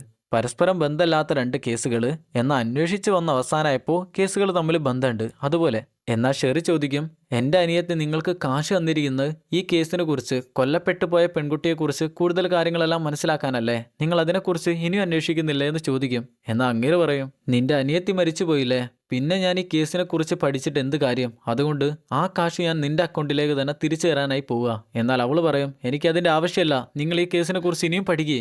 എന്നാൽ അങ്ങേരത് മെയിൻ ചെയ്യില്ല, നീട്ടി നടക്കും. എന്നാൽ ഈ സമയമായപ്പോഴേക്ക് ഹെൻറിക്കും ഷെറിക്കും പിരിയാനുള്ള സമയമായി. ഷെറി എങ്ങനെ പുറത്തേക്ക് ഇറങ്ങി വന്ന് നിൽക്കുന്ന നേരം ഹെൻറി അവളുടെ അടുത്ത് വന്ന്, നീ എൻ്റെ റൂമിലേക്ക് വരുന്നോ എന്ന് ചോദിക്കും. ഹെൻറിക്ക് എങ്ങനെ ഇവിടെ റൂം കിട്ടിയെന്ന് വെച്ചാൽ അവനിങ്ങോട്ട് അഭിനയിക്കാനായിരുന്നല്ലോ വന്നിരുന്നത്, അതുകൊണ്ട് തന്നെ അങ്ങനെ കിട്ടിയ റൂമാണ് അവൻ്റെ റൂം. നീ എൻ്റെ റൂമിലേക്ക് വരുന്നോ എന്ന് അവളോട് ചോദിക്കുമ്പോൾ അവൾ പറയും, നീ എന്താ വിചാരിച്ചേ, ഞാൻ വലിയ സംഭവമാണോ, ഞാൻ അങ്ങനെയൊന്നുമല്ല, എനിക്ക് ഇതുവരെ ഒന്നും നേടാനായും പറ്റിയിട്ടില്ല. ആളുകൾ എന്നെക്കുറിച്ച് നല്ലത് പറയണമെന്ന് എനിക്ക് വലിയ ഇഷ്ടമാണ്, പക്ഷെ ഞാനൊന്നും നേടിയിട്ടില്ല, പിന്നെ എന്നെക്കുറിച്ച് എന്ത് പറയാനാ. ഈ സമയമാണ് ഹെൻറി പറയാ, ജീവിതത്തിൽ എനിക്കും ഇതുപോലെ പല പല കാര്യങ്ങൾ ചെയ്തെടുക്കണമെന്ന് വലിയ ആഗ്രഹമായിരുന്നു, പക്ഷെ ഒരു കാര്യവും എനിക്ക് മുഴുവനാക്കാനായി പറ്റുന്നില്ല, ഒന്നും ഞാൻ ചെയ്ത് പൂർത്തിയാക്കുന്നില്ല, എന്താണെന്നറിയില്ല. രണ്ടുപേരും അങ്ങോട്ടും ഇങ്ങോട്ടും സംസാരിച്ചു വരുന്ന നേരം ഏകദേശം ഒരേപോലെയാണ് അവരുടെ ജീവിതം ഇപ്പോൾ പോയിക്കൊണ്ടിരിക്കുന്നത്. എന്തായാലും ഹെൻറി ഒരു കാര്യം പറയും, ഞാനൊരു കള്ളനാണെന്ന്. അത് പറഞ്ഞു കഴിഞ്ഞാൽ പിന്നെ നമ്മൾ കാണുന്നത് പല പല സാധനങ്ങൾ ഷെറി കട്ടുകൊണ്ട് ഹെൻറിയുടെ റൂമിൽ കൊണ്ടിടുന്നാണ്. ശരിക്കു പറഞ്ഞാൽ അവളൊരു കള്ളത്തിയാ, ചക്കിക്കൊത്ത ചങ്കരൻ. എന്തായാലും അവൾ അവിടെ വെച്ച് വസ്ത്രമെല്ലാം മാറിക്കൊണ്ടിരിക്കുന്ന നേരം ഹെൻറിയുടെ കണ്ണാണേൽ അങ്ങോട്ട് പോകുന്നുണ്ട്, എന്നാലും അവൻ പിടിച്ചു നിൽക്കും. പക്ഷെ അപ്പോഴാണ് അവൻ ആലോചിക്കുക, ആ നദിയിൽ വീണ് കൊല്ലപ്പെട്ട, കാറിൽ വീണ് കൊല്ലപ്പെട്ട ആ പെൺകുട്ടി ഇല്ലായിരുന്നോ, ആ പെൺകുട്ടിയുടെ ബോഡി എടുത്തപ്പോൾ അവൾ അടിവസ്ത്രം ധരിച്ചിട്ടില്ല. അവളെ ആണേൽ റേപ്പ് ചെയ്തതിന്റെ ലക്ഷണമില്ല, പിന്നെ എന്തിനായിരിക്കാം അവൾ അടിവസ്ത്രം ധരിക്കാതിരുന്നത്. ഇത് കേൾക്കുന്ന ഷെറി ചോദിക്കും, നീ എന്തൊക്കെയാടാ പറയുന്നത്, നീ എന്താ ഉദ്ദേശിക്കുന്നേ. പക്ഷെ അവനൊന്നും പറയാനില്ല. അങ്ങനെ അവര് രണ്ടുപേരും കൂടി ഒരുമിച്ച് അവിടെ കിടക്കും. എന്നാൽ തമ്മിലൊന്ന് സ്നേഹിക്കാനായി വിചാരിക്കുമ്പോഴാണ് ഷെറി സ്കൂളിൽ പഠിച്ച കാലത്തുണ്ടായിരുന്ന ഒരു സത്യം തുറന്നു പറയാ. നിന്റെ കൂടെ നിന്റെ ഒരു കൂട്ടുകാരനില്ലായിരുന്നോ, ഞാൻ അന്ന് നിന്നോട് പറഞ്ഞിരുന്നത് ഞാൻ അവൻ്റെ കൂടെ കിടന്നിട്ടില്ല എന്നായിരുന്നു. പക്ഷെ സത്യം പറഞ്ഞാൽ ഞാൻ അവൻ്റെ കൂടെയും കിടന്നിട്ടുണ്ട്. ഇത് കേൾക്കുന്ന ഹെൻറിക്ക് അത് സഹിക്കില്ല. ഇപ്പൊ തന്നെ എൻ്റെ റൂമിൽ നിന്ന് ഇറങ്ങിപ്പോന്ന് പറഞ്ഞുകൊണ്ട് അവളെ ഓടിച്ചു വിടും. അങ്ങനെ താഴെ എത്തുന്ന അവൾക്ക് എന്തോ ഒരു കാര്യം മനസ്സിലേക്ക് വരുന്നുണ്ട്. അവള് ഹെൻറിയെ വിളിച്ച് ചോദിക്കും, ആ പെൺകുട്ടിയെ റേപ്പ് ചെയ്തതിന്റെ വല്ല ലക്ഷണം ഉണ്ടായിരുന്നോ. ഇല്ല, അങ്ങനെയൊന്നും ഇല്ലാന്ന് അവൻ പറയുമ്പോൾ അവൾ കോള് കട്ട് ചെയ്യുകയും ചെയ്യും. പിറ്റേന്ന് രാവിലെ നമ്മുടെ ആളെ ഡിറ്റക്റ്റീവാണ് വന്ന് എഴുന്നേൽപ്പിക്കുക. ചെറിയൊരു മെസ്സേജ് അയച്ചിട്ടുണ്ട്. അതിനുശേഷം അവൾ എവിടെയാണെന്ന് കാണുന്നുമില്ല. പെട്ടെന്ന് തന്നെ വാ, അവളെ കണ്ടുപിടിച്ചേ പറ്റൂന്ന് പറഞ്ഞുകൊണ്ട് അവർ കാറിൽ പോയിക്കൊണ്ടിരിക്കുന്ന നേരം അവൾ അയച്ച മെസ്സേജ് ഹെൻറിക്ക് കേൾപ്പിച്ചു കൊടുക്കും. അവൾ പറഞ്ഞിരിക്കുന്നത്, ഹലോ, ഇന്നലെ ഹെൻറി എന്നോട് പറഞ്ഞിരുന്ന കാര്യം എനിക്ക് എന്തോ ഒരു സംശയം തോന്നുന്നു, ഞാനതൊന്ന് നോക്കിയിട്ട് വരാമെന്ന് പറഞ്ഞാണ് അവൾ മെസ്സേജ് കട്ട് ചെയ്തിരിക്കുന്നത്. എന്നാൽ ഇന്നലെ രാത്രി എന്താണ് ഹെൻറി അവളോട് പറഞ്ഞതെന്ന് ഹെൻറിക്ക് ഓർമ്മയില്ല. കുറച്ച് കഴിയുമ്പോഴാണ് കാര്യം ഓർമ്മ വരിക. അതായത് ആ കൊല്ലപ്പെട്ട പെൺകുട്ടി അടിവസ്ത്രം ധരിച്ചില്ലായിരുന്നു എന്നുള്ള കാര്യം. എന്നാൽ ഇപ്പോഴാണ് നമുക്ക് മറ്റൊരു കാര്യം കൂടെ മനസ്സിലാവുന്നത്. ആ പാർട്ടി വെച്ചിരുന്ന ആ ബിസിനസ്സുകാരനില്ലായിരുന്നോ, അങ്ങേർക്കൊരു മാനസികാരോഗ്യ കേന്ദ്രമുണ്ട്. അവിടെയുള്ള ആളുകൾക്കൊന്നും അടിവസ്ത്രം ഉണ്ടാവില്ല. ഈ ഒരു കാര്യത്തെക്കുറിച്ച് ഡിറ്റക്റ്റീവിന് അറിയാം, എന്നാലും ഒന്ന് ചെക്ക് ചെയ്യണമല്ലോ. അങ്ങനെ അവർ അപ്പം തന്നെ അങ്ങോട്ടാണ് ചെല്ലുന്നത്. അവിടെ മുന്നിൽ തന്നെ ഒരു ചേച്ചി നിൽക്കുന്നുണ്ട്. അവരോട് പറയും, ചോദിക്കുന്നോണ്ടൊന്നും തോന്നരുത്, ഇവിടെയുള്ളവരൊക്കെ അടിവസ്ത്രം ധരിക്കാറുണ്ടോ. എന്നാൽ അത് പ്രാക്ടിക്കലായി തന്നെ ചേച്ചി കാണിച്ചു കൊടുക്കും. ഇല്ലാന്ന് അവർക്ക് മനസ്സിലാകും. അതിൻ്റെ കൂടെ മറ്റൊരു കാര്യം കൂടെ അവർക്ക് മനസ്സിലാകും. ആ ബിസിനസ്സുകാരൻ്റെ കൊല്ലപ്പെട്ട മകളില്ലായിരുന്നോ, അവളുടെ ഫോട്ടോ കാണിച്ചു കൊടുക്കുന്ന നേരം അവൾ കഴിഞ്ഞ 3 മാസമായി ഇവിടെ തന്നെ ഉണ്ടെന്നാണ് ആ അമ്മച്ചി പറയുന്നത്. ചിന്തിച്ചു നോക്കുകയാണെങ്കിൽ കഴിഞ്ഞ 3 മാസമായിട്ട് അവൾ ഇവിടെ ഉണ്ടെങ്കിൽ ആ ബിസിനസ്സുകാരൻ്റെ പാർട്ടിയിൽ ആരുടെ ബർത്ത്ഡേ ആയിരിക്കും നടന്നിട്ടുണ്ടാവുക. അങ്ങേര് പറഞ്ഞിരുന്നത് ഇന്ന് മകളുടെ ബർത്ത്ഡേ കൂടെയാണെന്നാണല്ലോ. അതൊന്നും വേണ്ട, നമ്മൾ നേരത്തെ കണ്ടിരുന്നത് ബിസിനസ്സുകാരൻ്റെ ഭാര്യയുമായിട്ടുണ്ടായിരുന്ന ഒരു കേസ് കേസ് മകള് വന്ന് അവസാനിപ്പിച്ചു എന്നായിരുന്നല്ലോ. എന്നാൽ കഴിഞ്ഞ 3 മാസം അവൾ ഈ ആശുപത്രിയിൽ തന്നെയാണേല് പിന്നെ ആരായിരിക്കും അങ്ങേരുടെ കേസ് അവസാനിപ്പിക്കാനായി വന്നിട്ടുണ്ടാവുക? അത് മകള് തന്നെ ആയിരിക്കുമോ? നമ്മുടെ ടീമിൽ ഒരു കാര്യം മനസ്സിലാകും, ഇങ്ങോട്ട് വന്നിരിക്കുന്ന മകള്, അമ്മയുടെ അടുത്ത് നിന്ന് ഇങ്ങോട്ട് വന്നിരിക്കുന്ന മകള് ഈ കേസ് അവസാനിപ്പിക്കാനല്ലായിരുന്നെങ്കിലോ ഇങ്ങോട്ട് വന്നിരുന്നത്. അതുകൊണ്ട് തന്നെ ആ ബിസിനസ്സുകാരൻ അവളെ ഈ മാനസികാശുപത്രിയിൽ അടച്ചിട്ടു. ശേഷം ഈ മാനസികാശുപത്രിയിലുള്ള അവളെപ്പോലെ തന്നെ തോന്നുന്ന മറ്റൊരു പെൺകുട്ടിയെ മകളെപ്പോലെ കൂടെ കൊണ്ടു നടക്കുകയും ചെയ്തു. അങ്ങനെ ഈ കേസെല്ലാം കഴിഞ്ഞപ്പോൾ അവളെ കൊന്നുകളയുകയും ചെയ്തു. അതായിരിക്കാം സംഭവിച്ചിരിക്കുന്നത്. ഇതിന്റെ എല്ലാ ഇടയിൽ ആ ബിസിനസ്സുകാരൻ തന്റെ അച്ഛനാണെന്നും വിചാരിച്ച് വന്നിരുന്ന ഷെറിയുടെ അനിയത്തി ഈ കാര്യങ്ങളെല്ലാം മനസ്സിലാക്കുന്നു. അതോടുകൂടെ ഷെറിയുടെ അനിയത്തിയെ അങ്ങേര് കൊന്നുകളഞ്ഞായിരിക്കാം. എന്തായാലും കിട്ടിയ തൊണ്ടികളെല്ലാമായി അവർ പുറത്തേക്കിറങ്ങി പോകാനായി നിൽക്കുമ്പോഴാണ് ആ ആശുപത്രിയിൽ ഒരു ഗാർഡ് വന്ന് അവർക്ക് നേരെ ഗണ്ണ് വെക്കുന്നത്. എന്നാൽ നമ്മുടെ ഡിറ്റക്റ്റീവ് ഡേവിഡ് ആള് ചില്ലറക്കാരനല്ലല്ലോ, പെട്ടെന്ന് തന്നെ ആ ഗണ്ണ് തിരിച്ചു പിടിക്കും. ഈ സമയത്ത് നമ്മുടെ ഹെൻറിക്ക് മൂക്കിനൊരു ഇടി കിട്ടിയിരുന്നു. ആ ഇടി അതുപോലെ അവനെ തിരിച്ചു കൊടുക്കുകയും ചെയ്യും. പറയടാ, ഇവിടെയൊക്കെ നീയും നിന്റെ ബോസ് ബിസിനസ്സുകാരനും കൂടെ എന്തൊക്കെയാടാ നടത്തുന്നത്? ഇത്രയും കാലം അങ്ങേരുടെ കൂടെ ഉണ്ടായിരുന്ന് അങ്ങേരുടെ മകളല്ലാന്ന് ഞങ്ങൾക്കറിയാം. എന്നാൽ ഇവിടെ പൂട്ടിവെച്ചിരിക്കുന്ന അയാളുടെ ശരിക്കുള്ള മകളില്ലേ, അവളെയാണ് ഞങ്ങൾക്ക് വേണ്ടേ. എവിടെ? എന്നാൽ അവനൊന്നും പറയാത്ത കാണും നേരം ഹെൻറി റിവോൾവർ ഗണ്ണിൽ ഒരൊറ്റ ബുള്ളറ്റ് മാത്രം ലോഡ് ചെയ്ത് അവന്റെ നെറ്റിയിൽ വെക്കും. വാടാ, ഒരു ഗെയിം കളിക്കാം. നീ പറഞ്ഞില്ലേ നിന്നെ ഞാൻ ഷൂട്ട് ചെയ്യും. എന്നിട്ട് ഷൂട്ട് ചെയ്യുമ്പോൾ അതിലാണ് ബുള്ളറ്റ് ഉണ്ടായിരുന്നു. അങ്ങനെ ആകെ കൂടെ അവരുടെ കയ്യിൽ കിട്ടിയിരുന്ന തൊണ്ടിയും പോയി. അങ്ങനെ ഷെറിയെ വിളിച്ചു നോക്കുന്ന നേരം അവൾ ഇപ്പോഴാണ് ഫോൺ എടുക്കുന്നത്. അവളോട് നീ ഇതെവിടെ പോയാന്ന് ചോദിക്കുമ്പോൾ അവള് പറയും, ഞാനൊന്നും കണ്ടുപിടിക്കാനായി പോയില്ലായിരുന്നു, ഞാൻ എങ്ങോട്ടും പോയില്ല. പോണോന്ന് വിചാരിച്ചിരുന്നു, അങ്ങനെയാണ് നിങ്ങൾക്ക് മെസ്സേജ് ചെയ്തിരുന്നത്, പക്ഷെ ഞാൻ പോയില്ല. എന്തായാലും ഹെൻറിയും ഡിറ്റക്റ്റീവും കൂടെ ആ ബോഡി അവിടെ ഒളിപ്പിച്ചു വെച്ച് തിരിഞ്ഞു പോകാനായി നിൽക്കുമ്പോഴാണ് തൊട്ടു പിന്നിൽ ആ ബിസിനസ്സുകാരനും കൂടെ മറ്റൊരുത്തനും കൂടെ ഗണ്ണും പിടിച്ച് നിൽക്കുന്നത്. ബിസിനസ്സുകാരൻ പറയും, അമ്പോ നിങ്ങൾ വലിയ വലിയ കാര്യങ്ങളെല്ലാം കണ്ടുപിടിച്ചെന്ന് തോന്നുന്നു. എന്തായാലും ഇനി നിങ്ങൾ ഇവിടെ നിൽക്കാനായി പോകുന്നില്ല. പെട്ടെന്നാണ് ഡിറ്റക്റ്റീവിന്റെ ഫോണിലേക്ക് ഷെറി വിളിക്കുന്നത്. ബിസിനസ്സുകാരന്റെ കൂടെ ഉണ്ടായിരുന്നവൻ ആ ഫോൺ എടുത്ത് അങ്ങേരുടെ കയ്യിലേക്ക് ഇട്ട് കൊടുക്കുന്ന നേരം ഹെൻറി അതൊരൊറ്റ പിടുത്താണ് ചെവിയിൽ വെച്ച്, ഷെറി ഞങ്ങൾ ഇവിടെ പെട്ട് കിടക്കാണ്, നീ പെട്ടെന്ന് തന്നെ ഇങ്ങോട്ട് വാന്ന് പറയും. എന്നാൽ കൂടെയുള്ളവൻ ആ ഫോൺ തട്ടിപ്പറിച്ച് വാങ്ങി ചെവിയിൽ വെച്ച് നോക്കുമ്പോഴാണ് മനസ്സിലാവുക ശരിക്കും വിളിച്ചിരിക്കുന്നത് റൂം ക്ലീനിങ്ങിനുള്ള ആരോ ആണ്. പക്ഷെ ശരിക്കും അവരറിഞ്ഞില്ല, ശരിക്കും അവിടെ ഉണ്ടായിരുന്നത് ഷെറി തന്നെയാണ്. അവള് റൂം സർവീസ് പോലെ സംസാരിച്ചതായിരുന്നു ഈ കാര്യങ്ങളെല്ലാം മനസ്സിലായിട്ട്. പിന്നെ നമ്മൾ കാണുന്നത് അവര് ഹെൻറിയെയും ഡിറ്റക്റ്റീവിനെയും കൂടെ ടോർച്ചർ ചെയ്യാനായി ഒരു റൂമിൽ കൊണ്ട് കെട്ടിയിരിക്കുന്നതാണ്. ഹെൻറിയുടെ വസ്ത്രമെല്ലാം അഴിച്ച് അവന്റെ ടെറിട്ടറിയിൽ അവർ കരണ്ടിന്റെ വയറെല്ലാം കുടുക്കി വെച്ചിട്ടുണ്ട്. അങ്ങനെ അത് ഓൺ ചെയ്യും. അവനാണെ വേദന സഹിക്കാൻ പറ്റില്ല. അവരെ ടോർച്ചർ ചെയ്യുന്നവനോട് ഡിറ്റക്റ്റീവ് പറയും, സത്യം പറഞ്ഞാൽ നീ അവന്റെ പേന്റ് അഴിച്ചത് നിനക്ക് അവന് ഇഷ്ടായിട്ടല്ലേ, നീ സത്യം പറഞ്ഞാൽ മറ്റവനല്ലടാ. എന്നാ ടോർച്ചറും പറയും, ഞാൻ മറ്റവനല്ലടാ, നീയാടാ. എന്നാ ഡിറ്റക്റ്റീവ് വിടില്ല, അവന് വീണ്ടും വീണ്ടും പറഞ്ഞുകൊണ്ടിരിക്കുക. ഈ സമയം ഷെറിയാണേല് അവരെ അന്വേഷിച്ചുകൊണ്ട് ഈ ബിൽഡിങ്ങിന്റെ പുറത്ത് വന്ന് കാത്തു നിൽക്കുന്നുണ്ട്. അവൾക്ക് മനസ്സിലായിട്ടുണ്ടല്ലോ അവരെന്തോ ഒരു പ്രശ്നത്തിൽ പെട്ടിരിക്കുകയാണെന്ന്. അകത്ത് ഡിറ്റക്റ്റീവ് ആണേല്, സത്യം പറഞ്ഞ നീ എന്റേത് കൂടെ കാണാൻ ആഗ്രഹിക്കുന്നില്ലടാന്ന് പറഞ്ഞുകൊണ്ട് പെയിന്റിന്റെ അകത്ത് കൈയിട്ട് അകത്ത് ചെറിയൊരു ഗണ്ണുണ്ടായിരുന്നു. അത് വെച്ച് അവനെ ഷൂട്ട് ചെയ്ത് കൊന്നുകളയും. ബിസിനസ്സുകാരന്റെ പ്ലാൻ എന്താന്ന് വെച്ചാ അങ്ങേരുടെ ഒറിജിനൽ മകളെ ഇവിടെ പൂട്ടി വെച്ചിരിക്കുകയായിരുന്നല്ലോ, അവളെ എന്തായാലും അവര് കൊന്നുകളഞ്ഞു. ഇനി അവളുടെ ബോഡി അവർക്ക് എങ്ങോട്ടേലും കൊണ്ടുപോകണം. അതിനായി ഒരു ശവപ്പെട്ടിയിൽ ആ ബോഡിയും വെച്ച് ഒരു വാനെ കൊണ്ടുവെക്കും. എന്നാൽ ആരും കാണാതെ ഷെറി ആ വണ്ടിയിൽ കയറി ആ വാൻ ഓടിച്ചു പോവാണ്. അവളുടെ തൊട്ടു പിന്നാൽ അവരെല്ലാരും കൂടെ വെച്ച് പിടിക്കുന്നുണ്ട്. തൊട്ടു പിന്നാൽ ഒരു കാറിൽ തന്നെ വരുന്നുണ്ട്. പക്ഷെ അവളെ കിട്ടില്ല. ഈ സമയം നമ്മുടെ ടീം അവളെ കോൾ ചെയ്യുമ്പോൾ അവള് പറയും, ഞാനിപ്പോൾ വാനുമായിട്ട് പോയിക്കൊണ്ടിരിക്കുകയാണ്, നിങ്ങൾ മുന്നിലേക്ക് തന്നെ വാ, ഞാൻ അവിടെ ഉണ്ടാകുമെന്ന് പറയും. എന്നാൽ അവരവിടെ എത്തുമ്പോൾ തന്നെ അവൾ അവരെയും പാസ് ചെയ്ത് പോവുകയാണ്. എന്നാൽ തൊട്ടു പിന്നാലെ കാറ് വരുന്നോണ്ട് തന്നെ അവൾ വേഗത കൂട്ടി. പക്ഷെ ചെറിയൊരു പ്രശ്നം, വാൻ ആക്സിഡന്റ് ആയി. അങ്ങനെ മറിഞ്ഞു വീഴുന്നേരം ആ ബോഡി വെച്ചിരുന്ന പെട്ടി തെറിച്ച് താഴേക്കാണ് പോകുന്നത്. കാറിൽ നിന്ന് പുറത്തിറങ്ങുന്ന 2 പേര് ഓടി വന്ന് അവളെ ഷൂട്ട് ചെയ്യുന്നുണ്ടെങ്കിലും അവൾ ആ വാനിൽ നിന്ന് പുറത്തിറങ്ങി ഓടി പാലത്തിന്റെ മേലെ നിന്ന് താഴേക്ക് ഒരൊറ്റ ചാട്ടാണ്. എന്നാൽ തൊട്ടു പിന്നാലെയാണ് ഹെൻറിയും ഡിറ്റക്റ്റീവും വരുന്നത്. അവളെ ഷൂട്ട് ചെയ്യുന്ന അയാളെ അവര് ഷൂട്ട് ചെയ്യാൻ നോക്കുമ്പോഴേക്ക് അങ്ങേര് അവരെ ഷൂട്ട് ചെയ്തു. അവര് തിരിച്ചും ഷൂട്ട് ചെയ്തു. ചുരുക്കി പറഞ്ഞ അങ്ങേർക്ക് ഷോട്ട് കൊണ്ടുപോലെ നമ്മുടെ ടീമിനും ഷോട്ട് കൊണ്ടിട്ടുണ്ട്. 2 പേർക്കും ബുള്ളറ്റ് കയറി. അതുകൊണ്ട് 2 പേരും താഴെ വീണു. അരബോധത്തിൽ ഹെൻറി എഴുന്നേറ്റ് ഡിറ്റക്റ്റീവിനെ നോക്കുന്നേരം അങ്ങേര് മരിച്ചോ എന്നറിയില്ല. വായിലേക്ക് ഊതി കൊടുക്കാമെന്ന് വിചാരിക്കുമ്പോഴാണ് വായെന്ന് ചോര വരുന്നത്. എന്തായാലും അങ്ങേര് പോയെന്ന് മനസ്സിലായി. അപ്പോഴാണ് ഫോണിലേക്ക് ഷെറി കോൾ ചെയ്ത്, നീ എന്നെ ഒന്ന് വന്ന് രക്ഷിക്കടാന്ന് പറയാ. അവള് താഴെ വീണ് കിടക്കാണല്ലോ. എന്തായാലും ഹെൻറി എഴുന്നേറ്റ് ഗണ്ണും പിടിച്ചോണ്ട് തന്നെ അങ്ങനെ പോവാണ്. താഴേക്ക് അവളെ നോക്കുമ്പോൾ പെട്ടെന്നാണ് ബിസിനസ്സുകാരൻ കാറിൽ വേഗത്തിൽ വന്ന് അവനെ ഇടിക്കാനായി നോക്കുന്നത്. എന്നാൽ പെട്ടെന്ന് തന്നെ അവൻ താഴേക്ക് ചാടിക്കളയും. എന്നാൽ അവിടെ നെയിം ബോർഡിലായിരുന്നു ആ പെൺകുട്ടിയുടെ ബോഡി കൊണ്ടുപോയിരുന്ന പെട്ടി കുടുങ്ങിക്കിടന്നിരുന്നത്. അവൻ ആ പെട്ടിയുടെ മേലെ കൂടി പോകും നേരം അവളുടെ കൈയാണ് കിട്ടുക, കയ്യിലാണ് പിടുത്തം കിട്ടുക. അവനങ്ങനെ തൂങ്ങി നിൽക്കും. പക്ഷെ ഗണ്ണ് കൂടെ വന്നില്ല. ഗണ്ണ് അവിടെ കുടുങ്ങിപ്പോയി. എന്നാൽ അവനെ ഷൂട്ട് ചെയ്ത് പോയിരുന്ന കാറിലെ ആളുകൾ ചുറ്റിത്തിരിഞ്ഞ് താഴേക്കിറങ്ങി ഷെറിയെ കൊല്ലാനായി വരുന്നുണ്ട്. എന്നാൽ അവന് താഴേക്ക് ചാടാനായും പറ്റില്ല, കയ്യിലാണ് ഗണ്ണുമില്ല. അതുകൊണ്ട് തന്നെ ആടിയൊലഞ്ഞ് ആ ഗണ്ണ് പെട്ടെന്ന് കയ്യിലേക്ക് എത്തിക്കും. അപ്പോഴാണ് ബിസിനസ്സുകാരൻ ഓടി വന്ന് അവനെ ഷൂട്ട് ചെയ്യാൻ നിൽക്കുക. ആദ്യത്തെ ഷോട്ട് തന്നെ അങ്ങേർക്ക് കൊടുക്കും. അതോടുകൂടി അങ്ങേരും അവസാനിച്ചു.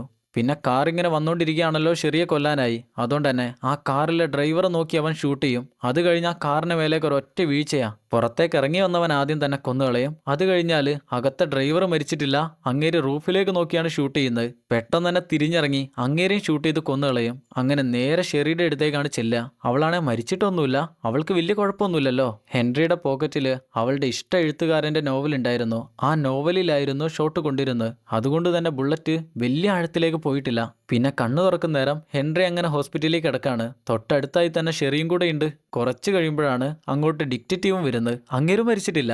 അന്നേരാണ് അങ്ങേര് ഒരു കാര്യം പറയുന്നത്. ശരിക്ക് ഷെറിയുടെ അനിയത്തിയെ ആരും കൊന്നതല്ല, അവൾ ആത്മഹത്യ തന്നെ ചെയ്തതാണ്. അതെങ്ങനെയെന്ന് വെച്ചാ, ഈ ബിസിനസ്സുകാരനില്ലായിരുന്നോ അങ്ങേര് കൂടെ മകളായിട്ട് കൊണ്ടു നടന്നിരുന്നത് ആ മാനസികാശുപത്രിയിലെ പെൺകുട്ടിയല്ലായിരുന്നോ, ആ റോസിയാണ്. റോസ് മുടിയുള്ള പെൺകുട്ടിയില്ലായിരുന്നോ, അവളെയാണ്. സ്വന്തം മകളെപ്പോലെ കൂടെ കൊണ്ടു നടന്നു എന്നല്ലാതെ അവള് സ്വന്തം മകളൊന്നും അല്ലല്ലോ.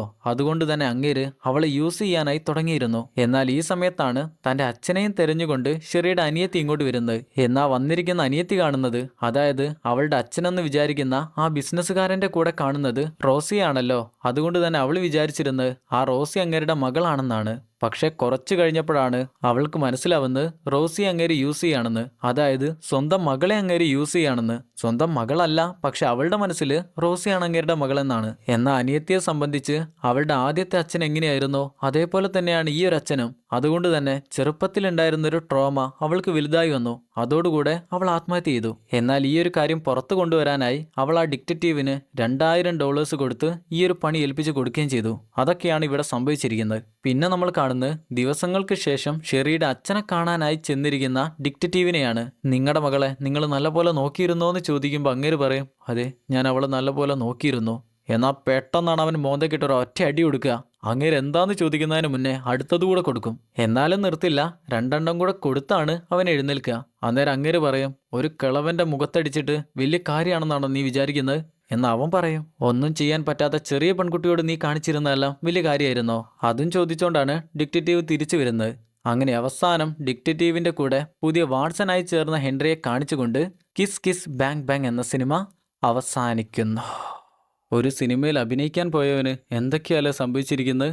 അതുകൊണ്ടാണ് ഞാനൊന്നും സിനിമയിൽ അഭിനയിക്കാൻ പോകാത്തത്. എങ്ങനെയാണേലും ഇന്നത്തെ സിനിമ എല്ലാവർക്കും ഇഷ്ടപ്പെട്ടെന്നാണ് വിചാരിക്കുന്നത്. ചെറുതായിട്ടൊന്ന് കൺഫ്യൂഷൻ ആയോ എന്നൊരു സംശയം ഉണ്ടായിരിക്കില്ല എന്ന് വിചാരിക്കുന്നു. എന്തായാലും നമ്മൾ ഇന്ന് കണ്ട സിനിമ ഇഷ്ടപ്പെട്ടവർ മറക്കാതെ ഒന്ന് ലൈക്ക് ചെയ്യുക. സിനിമയെക്കുറിച്ചുള്ള അഭിപ്രായങ്ങൾ മറക്കാതെ ഒന്ന് കമൻറ്റ് ചെയ്യുക. ചാനൽ സബ്സ്ക്രൈബ് ചെയ്യാത്തവർ മറക്കാതെ സബ്സ്ക്രൈബ് കൂടെ ചെയ്യുക. എന്നാൽ പിന്നെ ഇതുപോലെ നല്ലൊരു സിനിമയായി അടുത്ത വീഡിയോയിൽ കാണുന്നവരെ Tata bye bye. Film Chronicle.